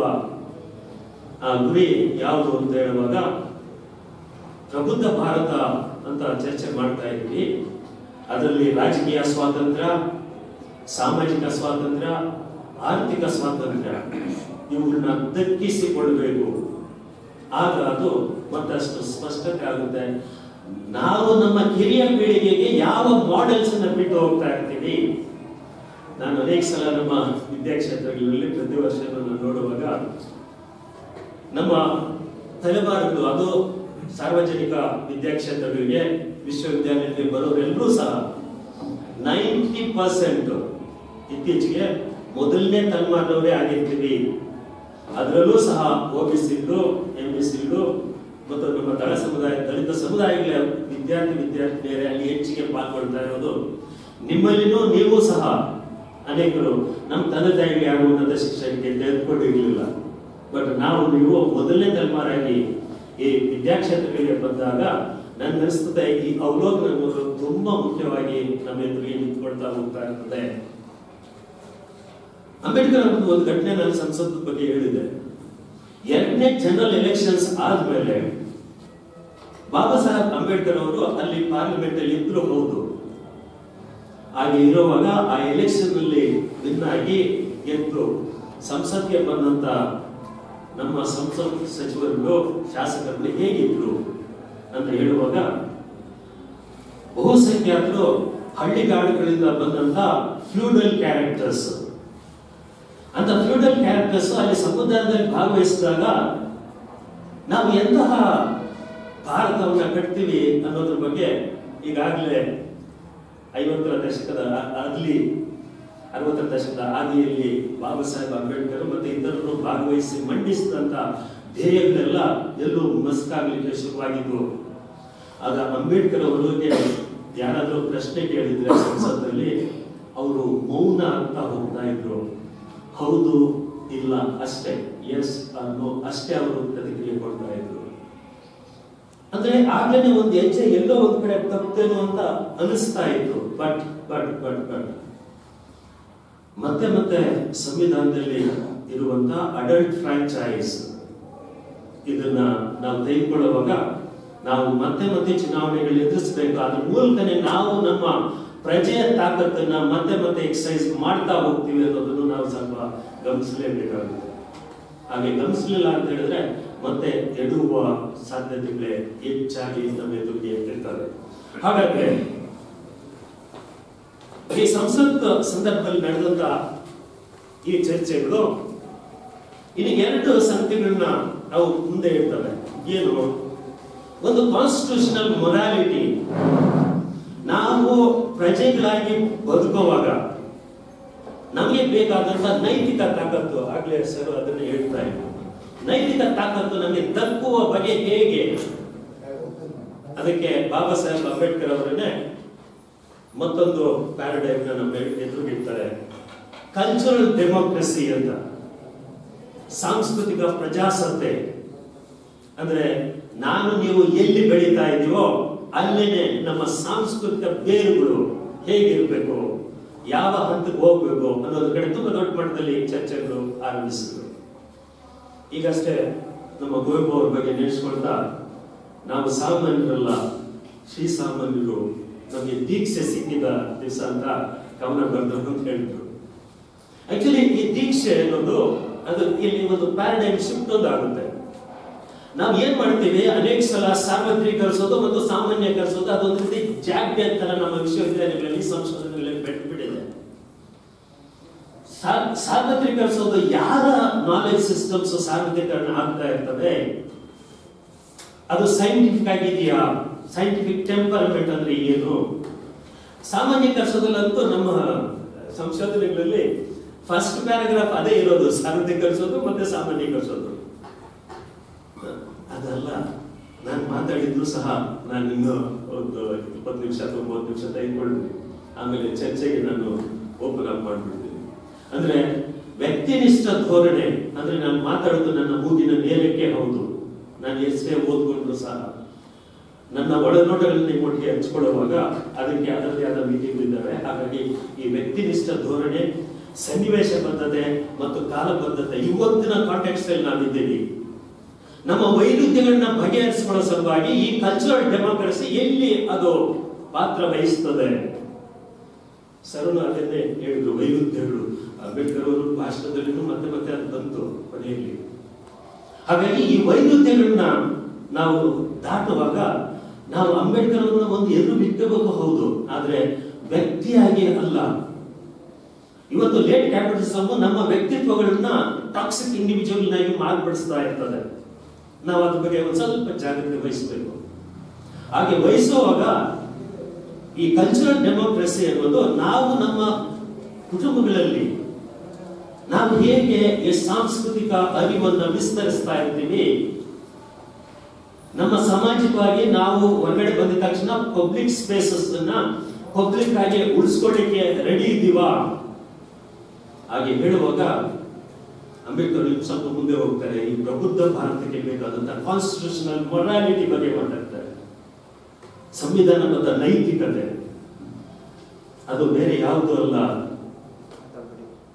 ಬುದ್ಧ ನಡೆಗೆ ನಮ್ಮ ಮನೆಗೆ ಅಂತ ನಾವೇನ್ ಹೇಳ್ತೀವಿ, ಆ ಬುದ್ಧ ಅಂಡ್ ಸ್ತಂಭ ಅದು ಬರ್ದಾಗ ಅದು ಕೊನೆಯಲ್ಲಿ ನಮ್ಗೆ ಅದು ಬಿದ್ದೋಗಿರುವಂತ ಒಂದು ದೊಡ್ಡ ಹೊರ ಅಂತ ಅನಿಸ್ತದೆ.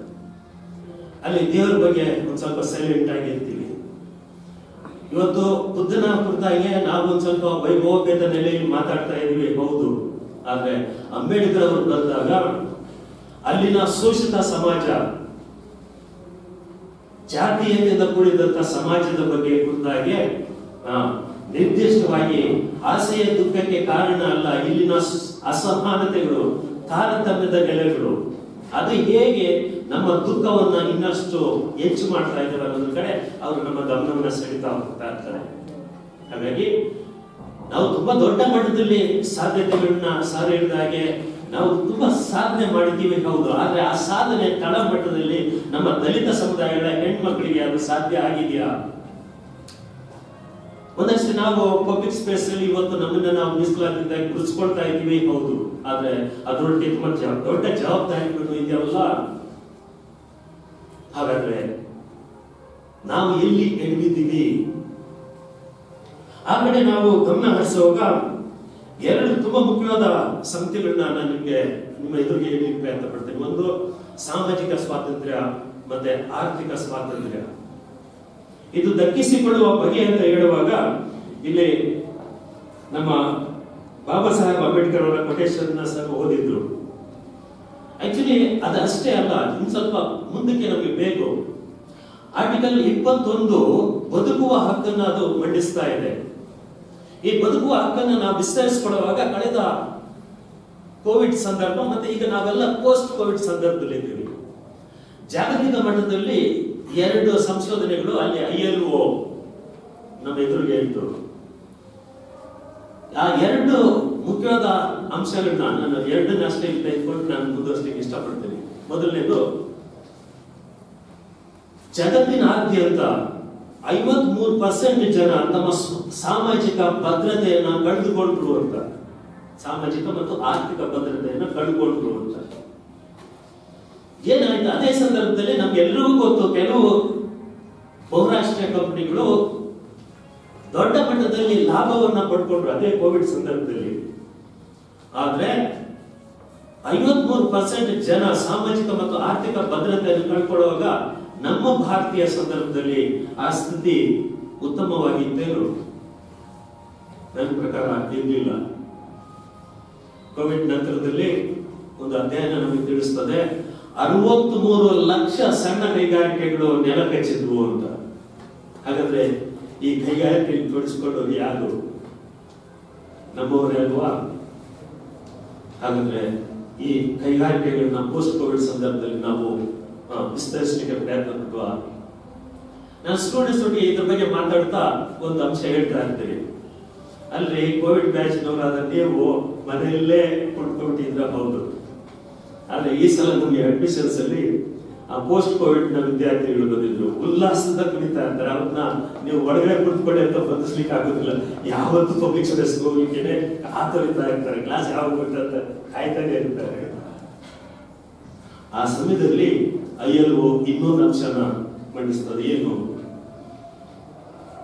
ನಮ್ಮ 2 ಯುವ ಪೀಳಿಗೆಯಲ್ಲಿ ಒಬ್ರು ಡಿಪ್ರೆಷನ್ ಒಳಗಾಗ್ತಾ ಇದ್ದಾರೆ ಅಂತ. ಇದನ್ನ ನಾವು ಒಂದ್ ಸ್ವಲ್ಪ ಅರ್ಥ ಮಾಡ್ಕೋಬೇಕು. ನಾವು ಉತ್ತರದಾಯಿತ್ವವನ್ನ ಯಾರಿಗೆ ವಹಿಸೋದು ಅಂತ ಹೇಳುವಾಗ, ನಾನು ಈಗಾಗಲೇ ಈ ಹಿಂದೆ ಹೇಳಿದೆ, ನಮ್ಮ ಕಿರಿಯ ಪೀಳಿಗೆಗೆ ನಾವು ಹೊಣೆಗಾರರು. ಇಂಥ ಪಬ್ಲಿಕ್ ಸ್ಪೇಸಸ್ ಅನ್ನ ನಾವು ಅವರಿಗೆ ಎನ್ವೈರನ್ಮೆಂಟ್, ಪರಿಸರ ಸ್ನೇಹಿಯಾಗಿ, ಸಮಾಜವನ್ನ ಪ್ರಜೆಗಳ ಸ್ನೇಹಿಯಾಗಿ ಪರಿವರ್ತನೆ ಮಾಡೋದ್ರಲ್ಲಿ ತೊಡಗುವಾಗ ಈ ಅಂಶದ ಬಗ್ಗೆ ನಾವು ಗಮನ ಹರಿಸಬೇಕು ಅಂತ ಅನಿಸ್ತದೆ. ಇತ್ತೀಚೆಗೆ ಪಿ ಸಾಯಿನಾಥ್ ಅವರು ನಮ್ಮ ಮೈಸೂರಿಗೆ ಬಂದಿದ್ರು. ಮೈಸೂರು ಸಾಹಿತ್ಯ ಉತ್ಸವವನ್ನು ಉದ್ಘಾಟಿಸ್ತಾ ಅವರು 2 ಪದಗಳನ್ನು ಉಪಯೋಗಿಸ್ತಾರೆ. ಕಳೆದ ವರ್ಷ ಆಕ್ಸ್ಫರ್ಡ್ ಡಿಕ್ಷನರಿ ಬ್ರೈನ್ ರಾಟ್ ಅಂತ ಒಂದು ಪದವನ್ನ ವರ್ಷದ ಪದ ಅಂತ ಅವರು ಘೋಷಿಸ್ತಾರೆ. ಏನದು ಬ್ರೈನ್ ರಾಟ್? ಅದಕ್ಕೂ ILO ಅವರು ಮಾಡಿದಂತ ಈ ಅಧ್ಯಯನ ಯಾವುದು? ಪ್ರತಿ 2 ಯುವ ಪೀಳಿಗೆಯಲ್ಲಿ ಒಬ್ರು ಖಿನ್ನತೆಗೆ ಒಳಗಾಗ್ತಾ ಇದ್ದಾರೆ ಅಂತ ಹೇಳ್ತಾರಲ್ಲ. ಐ ಥಿಂಕ್ ಬ್ರೈನ್ ರಾಟ್ ಅನ್ನೋದು ಆ ಕಡೆ ಗಮನ ಸೆಳೀತಾ ಇರ್ತದೆ. ಅಂದ್ರೆ ಕೊಳೆತ ಮೆದುಳು ಅಂತ, ಅಥವಾ ಕೊಳೆಯುತ್ತಿರುವ ಮೆದುಳು.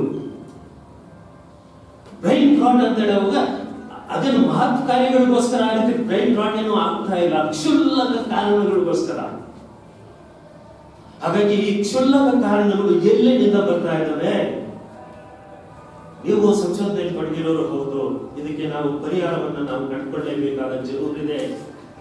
ಹಾಗಾಗಿ ಕಲ್ಚರಲ್ ರೂಟ್ಸ್ ನಾವು ಮರೆತು ಅಥವಾ ಬುದ್ಧ ಅಂಡ್ ಹಿಸ್ ಧಮ್ಮದ ನೈತಿಕತೆಯ ಅನುಸಂಧಾನ ಅಥವಾ ಅದನ್ನೇ ನಮ್ಮ ಬದುಕಾಗಿ ಆಗಿಸ್ಬಿಡೋದ್ರಲ್ಲಿ ನಾವು ಎಲ್ಲೆಲ್ಲಿ ಎಡುತ್ತಾ ಇದ್ದೀವಿ. ಇವತ್ತು ನಮ್ಮ ಪ್ರೊಫೆಸರ್ ಇನ್ನೊಂದು ಟೈಪ್ ನಮ್ಮ ಸಂದೀಪ್ ಶಾಸ್ತ್ರಿ ಅವರು ಪೊಲಿಟಿಕಲ್ ಬ್ಯಾಲೆನ್ಸ್ ಶೀಟ್ ಅಂತ ಒಂದು 75 ವರ್ಷಗಳ ಒಂದು ಅವಲೋಕನವನ್ನು ಮಾಡ್ತಾ ಅವರು ಒಂದು ಸಂಗತಿ ಹೇಳ್ತಾರೆ. ಎಲ್ಲಿ ಇದು ಹೋಯಿತು ಅಂತ ಹೇಳುವಾಗ ಪಬ್ಲಿಕ್ ಸ್ಪೇಸಸ್ ಅಲ್ಲಿ ನಾವು ಮತ್ತಷ್ಟು ಆಚರಣೆಗೆ ಒತ್ತು ಕೊಟ್ವಿ ಹೌದು, ಆದ್ರೆ ಯುವ ಪೀಳಿಗೆಗೆ ಸಂಬಂಧಪಟ್ಟ ಹಾಗೆ ಈ ಸಂಗತಿಗಳನ್ನ ನಾವು ಹ್ಯಾಂಡಲ್ ಮಾಡ್ತಾ ಇದ್ವಾ ಅಂತ ಹೇಳಿದ್ರೆ ಅದು ಇಲ್ಲ. ಹಾಗಾಗಿ ಇವತ್ತು ವಾಟ್ಸ್ಆಪ್ ಯೂನಿವರ್ಸಿಟಿ ಅಂತ ಒಂದು ಬಂದಿದೆ. ನಮ್ಮ ಓದು ಬಹುರೂಪಿ ಆಗಿದೆ, ನಾನು ಅಕ್ಸೆಪ್ಟ್ ಮಾಡ್ತೀನಿ. ಆದ್ರೆ ಈ ಬಹುರೂಪಿ ಆಗಿರುವಾಗ ಈ ಸೋಷಿಯಲ್ ಮೀಡಿಯಾ ಯಾರ ಬದುಕನ್ನ ಅನುಸರಿಸ್ತಾ ಇದೆ, ಅದು ಇಲ್ಲೊಂದು ಇಂಟರ್ವೆನ್ಷನ್ ಇದೆ. ಮೀಡಿಯಾಗಳು ಮತ್ತೆ ಅದರಲ್ಲೂ ಅಡ್ವರ್ಟೈಸ್ಮೆಂಟ್ ಏಜೆನ್ಸಿಗಳು ಮಾರುಕಟ್ಟೆಗೆ ಸಂಬಂಧಪಟ್ಟ ಹಾಗೆ ಸೈಕೋಗ್ರಾಫಿಕ್ ಟಾರ್ಗೆಟಿಂಗ್ ಅಂತ. ಅಂದ್ರೆ ನೀವು ಫೋನ್ ಓಪನ್ ಮಾಡಿದ ತಕ್ಷಣ ಅಥವಾ ಓಪನ್ ಮಾಡದಿದ್ರು ನಾವೆಲ್ಲ ಸ್ಪೈಗೆ ಒಳಗಾಗ್ತಾ ಇರ್ತೀವಿ, ಕಣ್ಗಾವಲಿಗೆ ಒಳಗಾಗ್ತಾ ಇರ್ತೀವಿ. ಈ ಕಣ್ಗಾವಲಿಗೆ ಒಳಗಾಗುವಾಗ ನಾನು ಏನಾಗ್ತಾ ಇರ್ತೀನಿ, ಅದು ನನ್ನ ಅಭಿರುಚಿಯನ್ನ ಪೂರಕವಾಗಿ ಮತ್ತೆ ಮತ್ತೆ ನನಗೆ ಬೇಕಾಗ್ತದೆ ಫೀಡ್ ಅಪ್ ಮಾಡ್ತಾ ಇರ್ತದೆ. ಮತ್ತೆ ಅಡ್ವರ್ಟೈಸ್ಮೆಂಟ್ ಅನ್ಸ್ತು ಈ ಆಡ್ಗಳಂತೂ ಆ ಕಿಕ್ಕಿರೋದು ನಮ್ಮನ್ನು ಆವರಿಸ್ಕೊಳ್ತಾ ಹೋಗ್ತಾ ಇರ್ತವೆ. ಹಾಗಾಗಿ ಕ್ಷುಲ್ಲಕ ಕಾರಣಗಳಿಗೋಸ್ಕರ ನಾವು ಕತ್ತಿ ಮಸಿದು ಇದ್ದಕ್ಕೆ ನಿಂತ್ಕೊಂಡಾಗೆ ನಾವು ನಿಂತ್ಕೊಳ್ತಾ ಹೋಗ್ತಾ ಇರ್ತೀವಿ. ಹಾಗಾಗಿ ಈ ಸಂಗತಿಗಳನ್ನ ನಮ್ಮ ಯುವ ಪೀಳಿಗೆ ಹ್ಯಾಂಡಲ್ ಮಾಡುವಾಗ ಅವರಿಗೆ ಒಂದು ಸೊಲಿಡ್ಯಾರಿಟಿ ನೆಲೆಯನ್ನು ನಾವು ಒದಗಿಸಬೇಕಾಗುತ್ತಾ ನನಗನ್ಸುತ್ತೆ ಅದು ಬೇಕಾಗುತ್ತೆ. ಇದು ಸಾಮಾಜಿಕವಾಗಿ ಭದ್ರತೆಯನ್ನು ಕಲ್ಪಿಸೋ ಸಲುವಾಗಿ ನಾವು ಮಾಡಲೇಬೇಕಾದ ಜರೂರು ಇಲ್ಲಿದೆ. ಹಾಗಂತ ನಮ್ಮ ಕುಟುಂಬಗಳು ಹೇಗಿದ್ದಾವೆ ಅಂತ ಹೇಳಿದ್ರೆ, ಇವತ್ತು ಮಧ್ಯಮ ವರ್ಗದ ಕುಟುಂಬ ಅಂದ್ರೆ ಅಚ್ಚೊತ್ತಿದ ಚೌಕಟ್ಟುಗಳ ಒಳಗಡೆನೆ ಇರ್ತದಲ್ಲ. ಆ ಅಚ್ಚೊತ್ತಿದ ಆ ಚೌಕಟ್ಟುಗಳಲ್ಲಿ ನಾವು ಮಾನಿಟರ್ ಮಾಡ್ತಾ ಇರ್ತೀವಿ. ನಿನ್ನೆ ಅಷ್ಟೇ ನಾವು ಸ್ವಲ್ಪ ಚರ್ಚೆಯನ್ನು ಮಾಡ್ತಾ ಇದ್ವಿ. ಸ್ಕೂಲ್ ಸಿಸ್ಟಮ್ಸ್ ನಮ್ಮ ಮಕ್ಕಳಿಗೆ ಒಂದು ಫ್ರೀಡಮ್ ಅನ್ನ ಆಲೋಚನಾ ಸಾಮರ್ಥ್ಯವನ್ನ ಕಟ್ಟಿಕೊಡ್ತಾ ಇದೆ ಅಂತ ಹೇಳುವಾಗ ಇಲ್ಲ, ಅವ್ರು ಇನ್ನಷ್ಟು ಬಂಧನಕ್ಕೆ ಒಳಗಾಗುವಂತ ರೆಜಿಮೆಂಟೇಷನ್ ಆಗ್ತಾ ಇದೆ ಅಂತ. ಅದರಿಂದ ನಾನು ನಿರ್ದಿಷ್ಟವಾಗಿ ಆಕ್ಚುಲಿ ಜಾಗತಿಕ ಐಡಿಯಾಲಜಿ ಮತ್ತು ಮಾನವ ಹಕ್ಕುಗಳು ಅದರಲ್ಲಿ ನಮ್ಮ ದಲಿತ ಸಮುದಾಯಗಳ ಪರಿಸ್ಥಿತಿ ಅಂಕಿಅಂಶಗಳ ಸಮೇತ ನೀರಿನ ಹಕ್ಕಾಗ್ಬೋದು, ಭೂಮಿ ಹಕ್ಕಾಗ್ಬೋದು, ಏನಾಗಿದೆ ಇವತ್ತು ಅಂತ ಹೇಳಿ ಅಲ್ಲಿ ನಾನು ಇನ್ನಷ್ಟು ಆಯಾಮಗಳನ್ನ ಒದಗಿಸ್ತಾ ಹೋಗ್ತಾ ಇರ್ತೀನಿ. ಆದ್ರೆ ಈ ಆರ್ಥಿಕ ಹಕ್ಕು ಅನ್ನೋದು ಎಲ್ಲಿ ಯಾರಿಗೆ ಅದು ಅನುಕೂಲ ಮಾಡಿಕೊಡ್ತಾ ಇದೆ ಅಂತ ಹೇಳುವಾಗ ನಮ್ಮ ಯುವ ಪೀಳಿಗೆಗೆ ನಾವು ಇತ್ತೀಚೆಗೆ ನಮ್ಮ ಅಧ್ಯಯನ ಕೇಂದ್ರದಲ್ಲಿ ಮತ್ತೊಂದು ವಿಷಯನ ನಾವು ಎದುರುಗಾಗ್ಬಿಟ್ಟಿದ್ವಿ. ಏನದು ಅಂತ ಹೇಳಿದ್ರೆ, ಕನ್ನಡದಲ್ಲಿ MA ಮುಗಿಸಿದಂತ ವಿದ್ಯಾರ್ಥಿನಿಯರು ಮತ್ತು ಸಂಶೋಧನೆ PhD ಮುಗಿಸಿದಂತವರು ಅವರಿಗೆ ಉದ್ಯೋಗವಾದ ಭರವಸೆಯನ್ನು ನಾವು ಕೊಡ್ತಾ ಇದ್ದೀವಿ ಅಂತ ಒಂದು ಸಣ್ಣ ಸಮಸ್ಯೆಯನ್ನು ತೆಗೆದುಕೊಳ್ಳುವಾಗ ತಾಕತ್ತಿರೋರು ಅಷ್ಟೇ ಇರ್ಬೇಕು ಅಲ್ಲಿ ಹೋಗ್ತಾ ಇರ್ತಾರೆ. ಆದ್ರೆ ಪಬ್ಲಿಕ್ ಸೆಕ್ಟರ್ ಅಲ್ಲಿ ಎಂಪ್ಲಾಯ್ಮೆಂಟ್ ಜನರೇಷನ್ ಅದನ್ನ ನಾವು ಮಾತಾಡ್ತಾ ಇದ್ವಿ. ಖಾಲಿ ಇರೋ ನಮ್ಮ ಮೈಸೂರಿಗೂ ಅಷ್ಟೇ ತೆಗೆದುಕೊಳ್ಳಿ, 34% ಅಷ್ಟೇ ಅಲ್ಲಿ ಪರ್ಮನೆಂಟ್ ಟೀಚರ್ಸ್ ಇದ್ದಾರೆ ಅಂತ ಸರ್ ಹೇಳ್ತಾ ಇದ್ರು. ಈಗ ತುಂಬಿಸ್ಕೊಳಿಕ್ ಹೋದಾಗ ಈ ಉದ್ಯೋಗಗಳು ತೆರ್ಕೊಳ್ತಾ ಇಲ್ವಾ? ಸಾರ್ವಜನಿಕ ಮಹಿಷಿ ವರದಿ ಎಲ್ಲಿ ಇದೆ ಅದು? ಅದರಲ್ಲಿ ಒಂದು ಐದು ಸಂಗತಿಗಳನ್ನಾದ್ರೂ ನಾವು ಇಂಪ್ಲಿಮೆಂಟ್ ಮಾಡಿ ಹೋಗಿದವ ಅಂದ್ರೆ ಆಡಳಿತ ಕಾರ್ಯಾಂಗ ಅನ್ನೋದು ಬಾಬಾ ಸಾಹೇಬ್ ಅಂಬೇಡ್ಕರ್ ನಡುವೆ ಅದು ಪ್ರಜೆಗಳನ್ನ ಇನ್ನಷ್ಟು ಉತ್ತಮೀಕರಣದ ನೆಲೆಯಲ್ಲಿ ಅದು ತೆಗೆದುಕೊಂಡು ಹೋಗ್ಬೇಕಾಗಿತ್ತು, ಹೌದು. ಆದ್ರೆ ಅದು ಮಾಡಿದ್ದ ಪಬ್ಲಿಕ್ ಸೆಕ್ಟರ್ ಅಲ್ಲಿ ಮತ್ತೆ ಮೀಡಿಯಾಗಳಲ್ಲಿ ಎಷ್ಟು ಉದ್ಯೋಗಗಳು ಖಾಲಿ ಇದ್ದಾವೆ ಅಂತ ಬರ್ತಾನೆ ಇದ್ದಾರೆ. ಹಾಗಾದ್ರೆ ಆರ್ಥಿಕತೆ ಸರ್ಕಾರಕ್ಕೆ ಸಿಗ್ತಾ ಇಲ್ವಾ? ಖಂಡಿತ ಇನ್ನೂ ಹೆಚ್ಚಾಗಿದೆ ಆರ್ಥಿಕತೆ ಉತ್ಪಾದನೆ. ತೊಡ್ಕೊಳ್ಳೋರು ತುಂಬಾನೇ ತೊಡ್ಕೊಂಡಿದ್ದಾರೆ. ಆದ್ರೆ ಅದಕ್ಕೆ ತಕ್ಕ ಪ್ರತಿಫಲ ಅನ್ನೋದು ಅವರಲ್ಲಿ ಉಳ್ಕೊಳ್ತಾ ಇದೆಯಾ? ಹಣ ಗಳಿಸ್ತಾ ಇದೀವಿ ಹೌದು, ಆದ್ರೆ ಅದು ನಮ್ಮಲ್ಲಿ ಕ್ರಿಯೇಟಿವ್ ಆಗಿ ರೀಇನ್ವೆಸ್ಟ್ಮೆಂಟ್ಗೆ ಹಳ್ಳಿಗಳಲ್ಲಾಗಲಿ ಅಥವಾ ನಮ್ಮ ಕುಟುಂಬಗಳಾಗಲಿ ಬರ್ತಾ ಇದೆ ಅಂತ ಹೇಳುವಾಗ ಅದು ಖಂಡಿತ ಬರ್ತಾ ಇಲ್ಲ. ಹಾಗಾಗಿ ಬಾಬಾ ಸಾಹೇಬರು ಜನತೆಯ ಪ್ರಜೆಯಾಗಿ ಬದುಕುವ ಬಗೆಯನ್ನು ಹೇಗೆ ಕನಸು ಕಟ್ಕೊಟ್ರು ಅಂತ ಹೇಳುವಾಗ ನನಗೆ ಇಲ್ಲಿ ಕೊಟೇಶನ್ ಇದೆಯಲ್ಲ ಅದನ್ನು ಸ್ವಲ್ಪ ವಿಸ್ತರಿಸಬೇಕು ಅಂತ ಅನಿಸ್ತದೆ. ಪ್ರಜೆಗಳಾಗಿ ಬದುಕುವಾಗ ಸಾಮಾಜಿಕವಾಗಿ ಮತ್ತು ಆರ್ಥಿಕವಾಗಿ ಕ್ರಾಂತಿಕಾರಕ ಪಲ್ಲಟಗಳನ್ನ ಅಹಿಂಸಾತ್ಮಕವಾಗಿ ದಕ್ಕಿಸಿಕೊಳ್ಳೋದೇ ಪ್ರಜಾತಂತ್ರ ವ್ಯವಸ್ಥೆ ಅಂತ ಅಂಬೇಡ್ಕರ್ ಅವರು ಹೇಳಿದಂಥದ್ದು. ಹಾಗಾಗಿ ಎಲ್ಲಿ ಅಂಬೇಡ್ಕರ್ ಅವರು ಗಾಂಧಿ ಆಗ್ತಾ ಇರ್ತಾರೆ, ಗಾಂಧಿ ಎಲ್ಲಿ ಅಂಬೇಡ್ಕರ್ ಆದ್ರೂ ಈ ವೈವಿಧ್ಯಗಳನ್ನ ಬಗೆಹರಿಸಿಕೊಳ್ಳೋ ಸಲುವಾಗಿ ನಾನು ನೀವು ದ್ವಿತ್ವದ ಹೆಜ್ಜೆ ಇಡ್ಬೇಕಲ್ವಾ. ಇಲ್ಲಿ ಒಂದು ಸಣ್ಣ ಬುಕ್ಲೆಟ್ ಇದೆ, ಸಂವಿಧಾನದ ಪೀಠಿಗೆ ಕುರಿತಾಗಿ ಅಲ್ಟರ್ನೇಟಿವ್ ಕಾನೂನು ಸಂಘಟನೆ ಈ ಪ್ರಿಯಾಂಬಲ್ ಪ್ರಸ್ತಾವನೆಗೆ ಅವರು ತುಂಬಾ ದೊಡ್ಡ ಮಟ್ಟದಲ್ಲಿ ಬೇರೆ ಬೇರೆ ಸಮಸ್ಯೆಗಳನ್ನ ನಮ್ಮ ಎದುರಿಗೆ ಇಡ್ತಾ ಹೋಗ್ತಾ ಇರ್ತಾರೆ. ವಸಾಹತು ಪೂರ್ವದಲ್ಲಿ ಆದಂತಹ ಸವಾಲುಗಳು, ಅದರಲ್ಲಿ ಅಂಬೇಡ್ಕರ್ ತೊಡಗಿಸಿಕೊಂಡು ಅದಕ್ಕೆ ಕೊಟ್ಟಂತ ಉತ್ತರಗಳು, ಅದರ ನಂತರ ಸಂವಿಧಾನ ಸಿಕ್ಕಿದಾದ್ಮೇಲೆ ನಿರ್ದೇಶಕ ತತ್ವಗಳು, ಅದ್ರ ಬಗ್ಗೆ ಎತ್ತಿದಂತ ಸವಾಲುಗಳು, ಸಮಸ್ಯೆಗಳು. ಆ ನಿರ್ದೇಶಕ ತತ್ವಗಳು ಅಂತ ಹೇಳುವಾಗ ಪ್ರತಿಯೊಬ್ಬ ಪ್ರಜೆಯೂ ಸಹ ತನ್ನೇ ತಾನು ಘನತೆಯಂತ ಗೌರವದ ಬದುಕನ್ನ ದಕ್ಕಿಸಿಕೊಳ್ಳೋ ಸಲುವಾಗಿ ಏನಲ್ಲಿರ್ಬೇಕು. ಎಜುಕೇಶನ್ ಈಗ ತುಂಬಾ ದೊಡ್ಡ ಮಟ್ಟದಲ್ಲಿ ಖಾಸಗೀಕರಣದಂತ ಬಾಳ್ತಾ ಇದೆ. ಪಬ್ಲಿಕ್ ಸೆಕ್ಟರ್ ಉಳ್ಕೊಳ್ತದ. ಇವತ್ತು ಅಂಕಿಅಂಶದ ಪ್ರಕಾರ ನಮ್ಮ ಕರ್ನಾಟಕದಲ್ಲಿ ಒಂದು 22ರಿಂದ 23% ವಿದ್ಯಾವಂತ ಯುವ ಸಮುದಾಯ ಎದ್ದಿದೆ, ಬೆಳೆದಿದೆ ಅಂತ ಹೇಳ್ತಾರೆ. ಆದ್ರೆ MA ಪದವೀಧರರು ಎಷ್ಟು ಮಂದಿ ಇದ್ದಾರೆ ಅಂದ್ರೆ ನನ್ನ ಪ್ರಕಾರ ಒಂದು 12-13% ಅಷ್ಟೇ ಸೀಮಿತಗೊಳ್ತಾ ಹೋಗ್ತಾ ಇರ್ತದೆ. ಅಕಸ್ಮಾತ್ ಈ 23% ಅಥವಾ 22% ಯುವ ಪೀಳಿಗೆಗೆ ನಾವು ಉದ್ಯೋಗ ಭರವಸೆಯನ್ನ ಕೊಡ್ಲಿಲ್ಲ ಅಂತ ಹೇಳಿದ್ರೆ ಹಾಗಾದ್ರೆ ಎಲ್ಲಿ ಎಂಡಪ್ ಆಗುತ್ತೆ? ಸಾಮಾಜಿಕ ಭದ್ರತೆ ಅನ್ನೋದ್ ಕಡೆ ವಾಲ್ತಾ ಅಲ್ಲಿ ಅಶಾಂತಿ ಅನ್ನೋದು ಮಡುಗಡ್ತಾ ಹೋಗ್ತದಲ್ವಾ. ಹಾಗಾಗಿ ನಾವು ಈ ಕಡೆ ನಮ್ಮ ಸರ್ಕಾರಗಳು ಸಹ ಕಣ್ತೆರಿಬೇಕಾಗಿದೆ. ಬಂದು ರಾಮಚಂದ್ರಪ್ಪ ಮೊನ್ನೆ ಅಷ್ಟೇ ಮಾತಾಡ್ತಾ ಇನ್ನೊಂದು ಮಾತನ್ನ ಹೇಳಿದ್ರು. ಎಜುಕೇಶನ್ ಅನ್ನೋದು ಇವತ್ತು ಕಲ್ಯಾಣ ಕಾರ್ಯಕ್ರಮ ಗ್ಯಾರಂಟಿ ಯೋಜನೆ ಏನು ಸರ್ಕಾರ ಅನುಷ್ಠಾನಕ್ಕೆ ತರ್ತಾ ಇದೆ, ಎಜುಕೇಶನ್ ಅನ್ನೋದು ಸಹ ಇನ್ನು ಮುಂದೆ ಇದೇ ಗ್ಯಾರಂಟಿಯನ್ನ ಅದು ಮಾಡಬೇಕು ಅಂತ. ಉನ್ನತ ಶಿಕ್ಷಣದವರೆಗೂ ಸಹ ಹೌದು. ನಮ್ಮ ದಲಿತ ಸಮುದಾಯಗಳಲ್ಲಿ ನಾವು ಕನ್ನಡ ಆಯಿಸಿದ್ರೆ 100ರಲ್ಲಿ ಮೋಸ್ಟ್ಲಿ ಹೈಯರ್ ಎಜುಕೇಶನ್ ಬರೋರು ಈ 8% ಇಂದ ಕಮ್ಮಿನೇ ಇದ್ದಾರೆ ಅಂತ ನನಗೆ ಅನಿಸ್ತದೆ. ಹಾಗಾಗಿ ಫ್ರೆಂಡ್ಸ್, ನಾನು ಹೆಚ್ಚು ಮಾತಾಡ್ಲಿಕ್ಕೆ ಹೋಗೋದಿಲ್ಲ. ಈ ಸಾಮಾಜಿಕ ಸ್ವಾತಂತ್ರ್ಯ ಅನ್ನೋದ್ರ ಕಡೆ ನಾವು ಮಾತಾಡುವಾಗ ಸಮಾನತೆ ಅಥವಾ ಸಮತೆ ಅನ್ನೋದು ಒಂದು ಕೊಂಡಿ ಇದೆ. ಈ ಸಮತೆ ಮತ್ತು ಸಮಾನತೆ ಇದ್ರ ನಡುವೆ ಇರುವಂತಹ ವ್ಯತ್ಯಾಸಗಳು ಏನು? ಸಮತೆ ಅಂತ ಹೇಳುವಾಗ ನ್ಯಾಯಬದ್ಧತೆ, ಸಾಮಾಜಿಕ ನ್ಯಾಯ. ಸಾಮಾಜಿಕ ನ್ಯಾಯದಲ್ಲಿ 2 ಆಯಾಮಗಳಿವೆ. ಮೊದಲನೇದು ಅನ್ಯಾಯ ಆದಾಗ ತಕ್ಷಣವೇ ಆ ಅನ್ಯಾಯಕ್ಕೆ ನ್ಯಾಯವನ್ನು ಒದಗಿಸುವಂತದ್ದು ಡಿಸ್ಟ್ರಿಬ್ಯೂಟಿವ್ ಜಸ್ಟಿಸ್. ಇಲ್ಲ, ಅದು ರಿಟ್ರಿಬ್ಯೂಟಿವ್ ಜಸ್ಟಿಸ್. ರಿಟ್ರಿಬ್ಯೂಟಿವ್ ಅಂದ್ರೆ ಅನ್ಯಾಯ ಒಳಗಾದಾಗ ತಕ್ಷಣಕ್ಕೆ ಅದಕ್ಕೆ ಪರಿಹಾರವನ್ನು ಕೊಡಬೇಕು ನಾವು. ಇನ್ನೊಂದು ಡಿಸ್ಟ್ರಿಬ್ಯೂಟಿವ್ ಜಸ್ಟಿಸ್ ಅಂದ್ರೆ ಸಮಾನತೆ ಸಾಧಿಸುವ ಸಲುವಾಗಿ ಎಲ್ರಿಗೂ ಸಮಾನವಾಗಿ ಅವಕಾಶಗಳು ತೆರೆದುಕೋಬೇಕು ಅಂತ. ಹಾಗಾಗಿ ಸಮಾನವಾಗಿ ಎಲ್ರಿಗೂ ಅವಕಾಶಗಳು ತೆಗೆದುಕೊಳ್ಳುವಾಗ ಎಲ್ರಿಗೂ ಉದ್ಯೋಗ ಭರವಸೆ ಇದ್ರೆ ಅಲ್ಲಿ ಕಾಂಪಿಟಿಷನ್ ಇರೋದಿಲ್ಲ. ಆದ್ರೆ ಈ ಇಂಡಿವಿಜುವಲ್ ಟ್ಯಾಲೆಂಟ್ ಅಂತ ಹೇಳುವಾಗ ಖಾಸಗೀಕರಣದ ಹೊತ್ತಲ್ಲಿ ನನಗೆ ಸಾಧನೆ, ನನ್ನ ಕೈಯಲ್ಲಿ ತಾಕತ್ತಿದೆ, ನಾನು ಏನಾದ್ರೂ ಮಾಡಬಹುದು ಅಂತ ಒಂದು ಭ್ರಮೆಯನ್ನು ಕ್ರಿಯೇಟ್ ಮಾಡ್ತಾ ಇರ್ತದೆ. ಹೌದು, ಆದ್ರೆ ಎಲ್ರಿಗೂ ಸಮಾನ ಅವಕಾಶಗಳು ಅಂತ ಹೇಳುವಾಗ ನಮ್ಮ ಮಹಿಳೆಯರಿಗೆ, ಅದರಲ್ಲೂ ಮಕ್ಕಳಿಗೆ ಈ ಸಮಾನ ಅವಕಾಶಗಳು ಅಂದ್ರೆ ಏನು? ನನ್ಗನ್ಸುತ್ತೆ ಈ ಡಿಸ್ಟ್ರಿಬ್ಯೂಟಿವ್ ಜಸ್ಟಿಸ್ ಸಹ ರಿವರ್ಕ್ ಆಗಬೇಕು. ಒಂದು ಸಣ್ಣ ಉದಾಹರಣೆ ತೆಗೆದುಕೊಂಡು ನನ್ನ ಮಾತುಗಳನ್ನ ಮುಗಿಸ್ತೀನಿ, ಆಮೇಲೆ ಚರ್ಚೆಗೆ ನಾವು ಹೋಗೋಣ.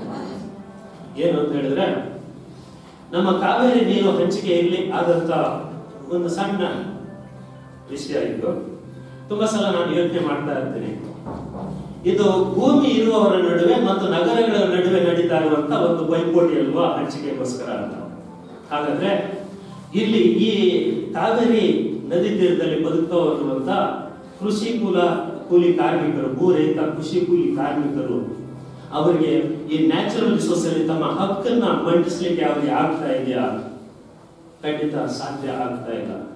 ಹಾಗಾಗಿ ಈ ನ್ಯಾಚುರಲ್ ರಿಸೋರ್ಸ್ ಬಗ್ಗೆನೂ ಸಹ ನಾವು ನೋಡುವಾಗ ನಮ್ಮ ಇವತ್ತಿನ ಕಟ್ಟಕಡೆಯ ವ್ಯಕ್ತಿ ಶ್ರೀ ಸಾಮಾನ್ಯ ಅಂತ ಮೂರು ಏನ್ ಕನಸು ಕಾಣ್ತದೆ, ಆ ಪೂರ್ಣ ದೃಷ್ಟಿ ಸರ್ವೋದಯ ಸ್ವರಾಜ್ಯ ಆ ಕಲ್ಪನೆ ದಕ್ಕಬೇಕಂದ್ರೆ, ಪ್ರಬುದ್ಧ ಭಾರತ ದಕ್ಕಬೇಕಂದ್ರೆ ಈ ಕಟ್ಟಕಡೆಯ ವ್ಯಕ್ತಿಗೂ ಸಹ ಮಿನಿಮಮ್ ಇನ್ಕಮ್ ಅಶ್ಯೂರೆನ್ಸ್ ಖಂಡಿತ ಅದು ಆಗ್ಬೇಕಾಗಿದೆ ಅಂತ ನನಗೆ ಅನಿಸ್ತದೆ.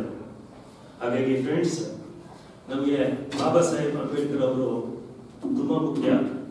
ನಾಟ್ ಒಬ್ಬ ವ್ಯಕ್ತಿಯಾಗಿ ಅಲ್ಲ, ಅವರು ಒಂದು ವಿದ್ಯಮಾನವಾಗಿ ನಮ್ಮ ವ್ಯಕ್ತಿತ್ವವನ್ನು ಆವರಿಸ್ಕೋಬೇಕು. ಈ ಸವಾಲುಗಳಿದ್ದಾವಲ್ಲ, ಭೂರಹಿತ ಕೃಷಿ ಕೂಲಿ ಕಾರ್ಮಿಕರದ್ದು, ಅದು ಬಿಟ್ಟಿ ಚಾಕರಿ ಆಗಬಾರ್ದು. ಆಕ್ಚುಲಿ ನನಗೆ ಗೊತ್ತಿರೋ ಪ್ರಕಾರ ನಮ್ಮ ಮನೆಗಳಲ್ಲಿ ಮಹಿಳೆಯರು ನೀಡುವಂತ ಬಿಟ್ಟಿ ಚಾಕರಿ, ಅದಕ್ಕೆ ನಾವು ಯಾರಾದ್ರೂ ಹಣ ಕಟ್ತೀವಿ ಅಂತ ಹೇಳಿದ್ರೆ ಅದು ಕಟ್ಲಿಕ್ಕೆ ಆಗೋದಿಲ್ಲ. ಆದ್ರೆ ಅವ್ರು ಬಿಟ್ಟಿ ಚಾಕರಿ ಮಾಡೋದ್ರಿಂದಾಗಿನೇ ವಿಶ್ವದಾದ್ಯಂತ ಕೆಲವೇ ಮಂದಿ ಶ್ರೀಮಂತರು ಅವರು ಶ್ರೀಮಂತರಾಗ್ತಾನೆ ಇರ್ತಾರೆ. Gandhi to keep you poor is costly ಅಂತ ಅವರ ಸೆಕ್ರೆಟರಿ ಹೇಳ್ತಾರೆ. ಅಂದ್ರೆ ಬಡವರಾಗಿ ಬದುಕೋದೇನೆ ತುಂಬಾ ದುಬಾರಿ ಆಗ್ಬೇಕು ಅಂತ ಅನಿಸ್ತಾ ಇದೆ. ಈ ಸಂಗತಿಗಳು ನಮ್ಮ ಮತ್ತಷ್ಟು ಚರ್ಚೆ ಮಾಡೋಣ ಅಂತ ಕೇಳಿಸ್ಕೊಂಡು ಎಲ್ಲರೂ ವಂದಿಸ್ತಾ ನನ್ನ ಮಾತನ್ನು ಮುಗಿಸ್ತೀನಿ. ಜೈ ಭೀಮ್.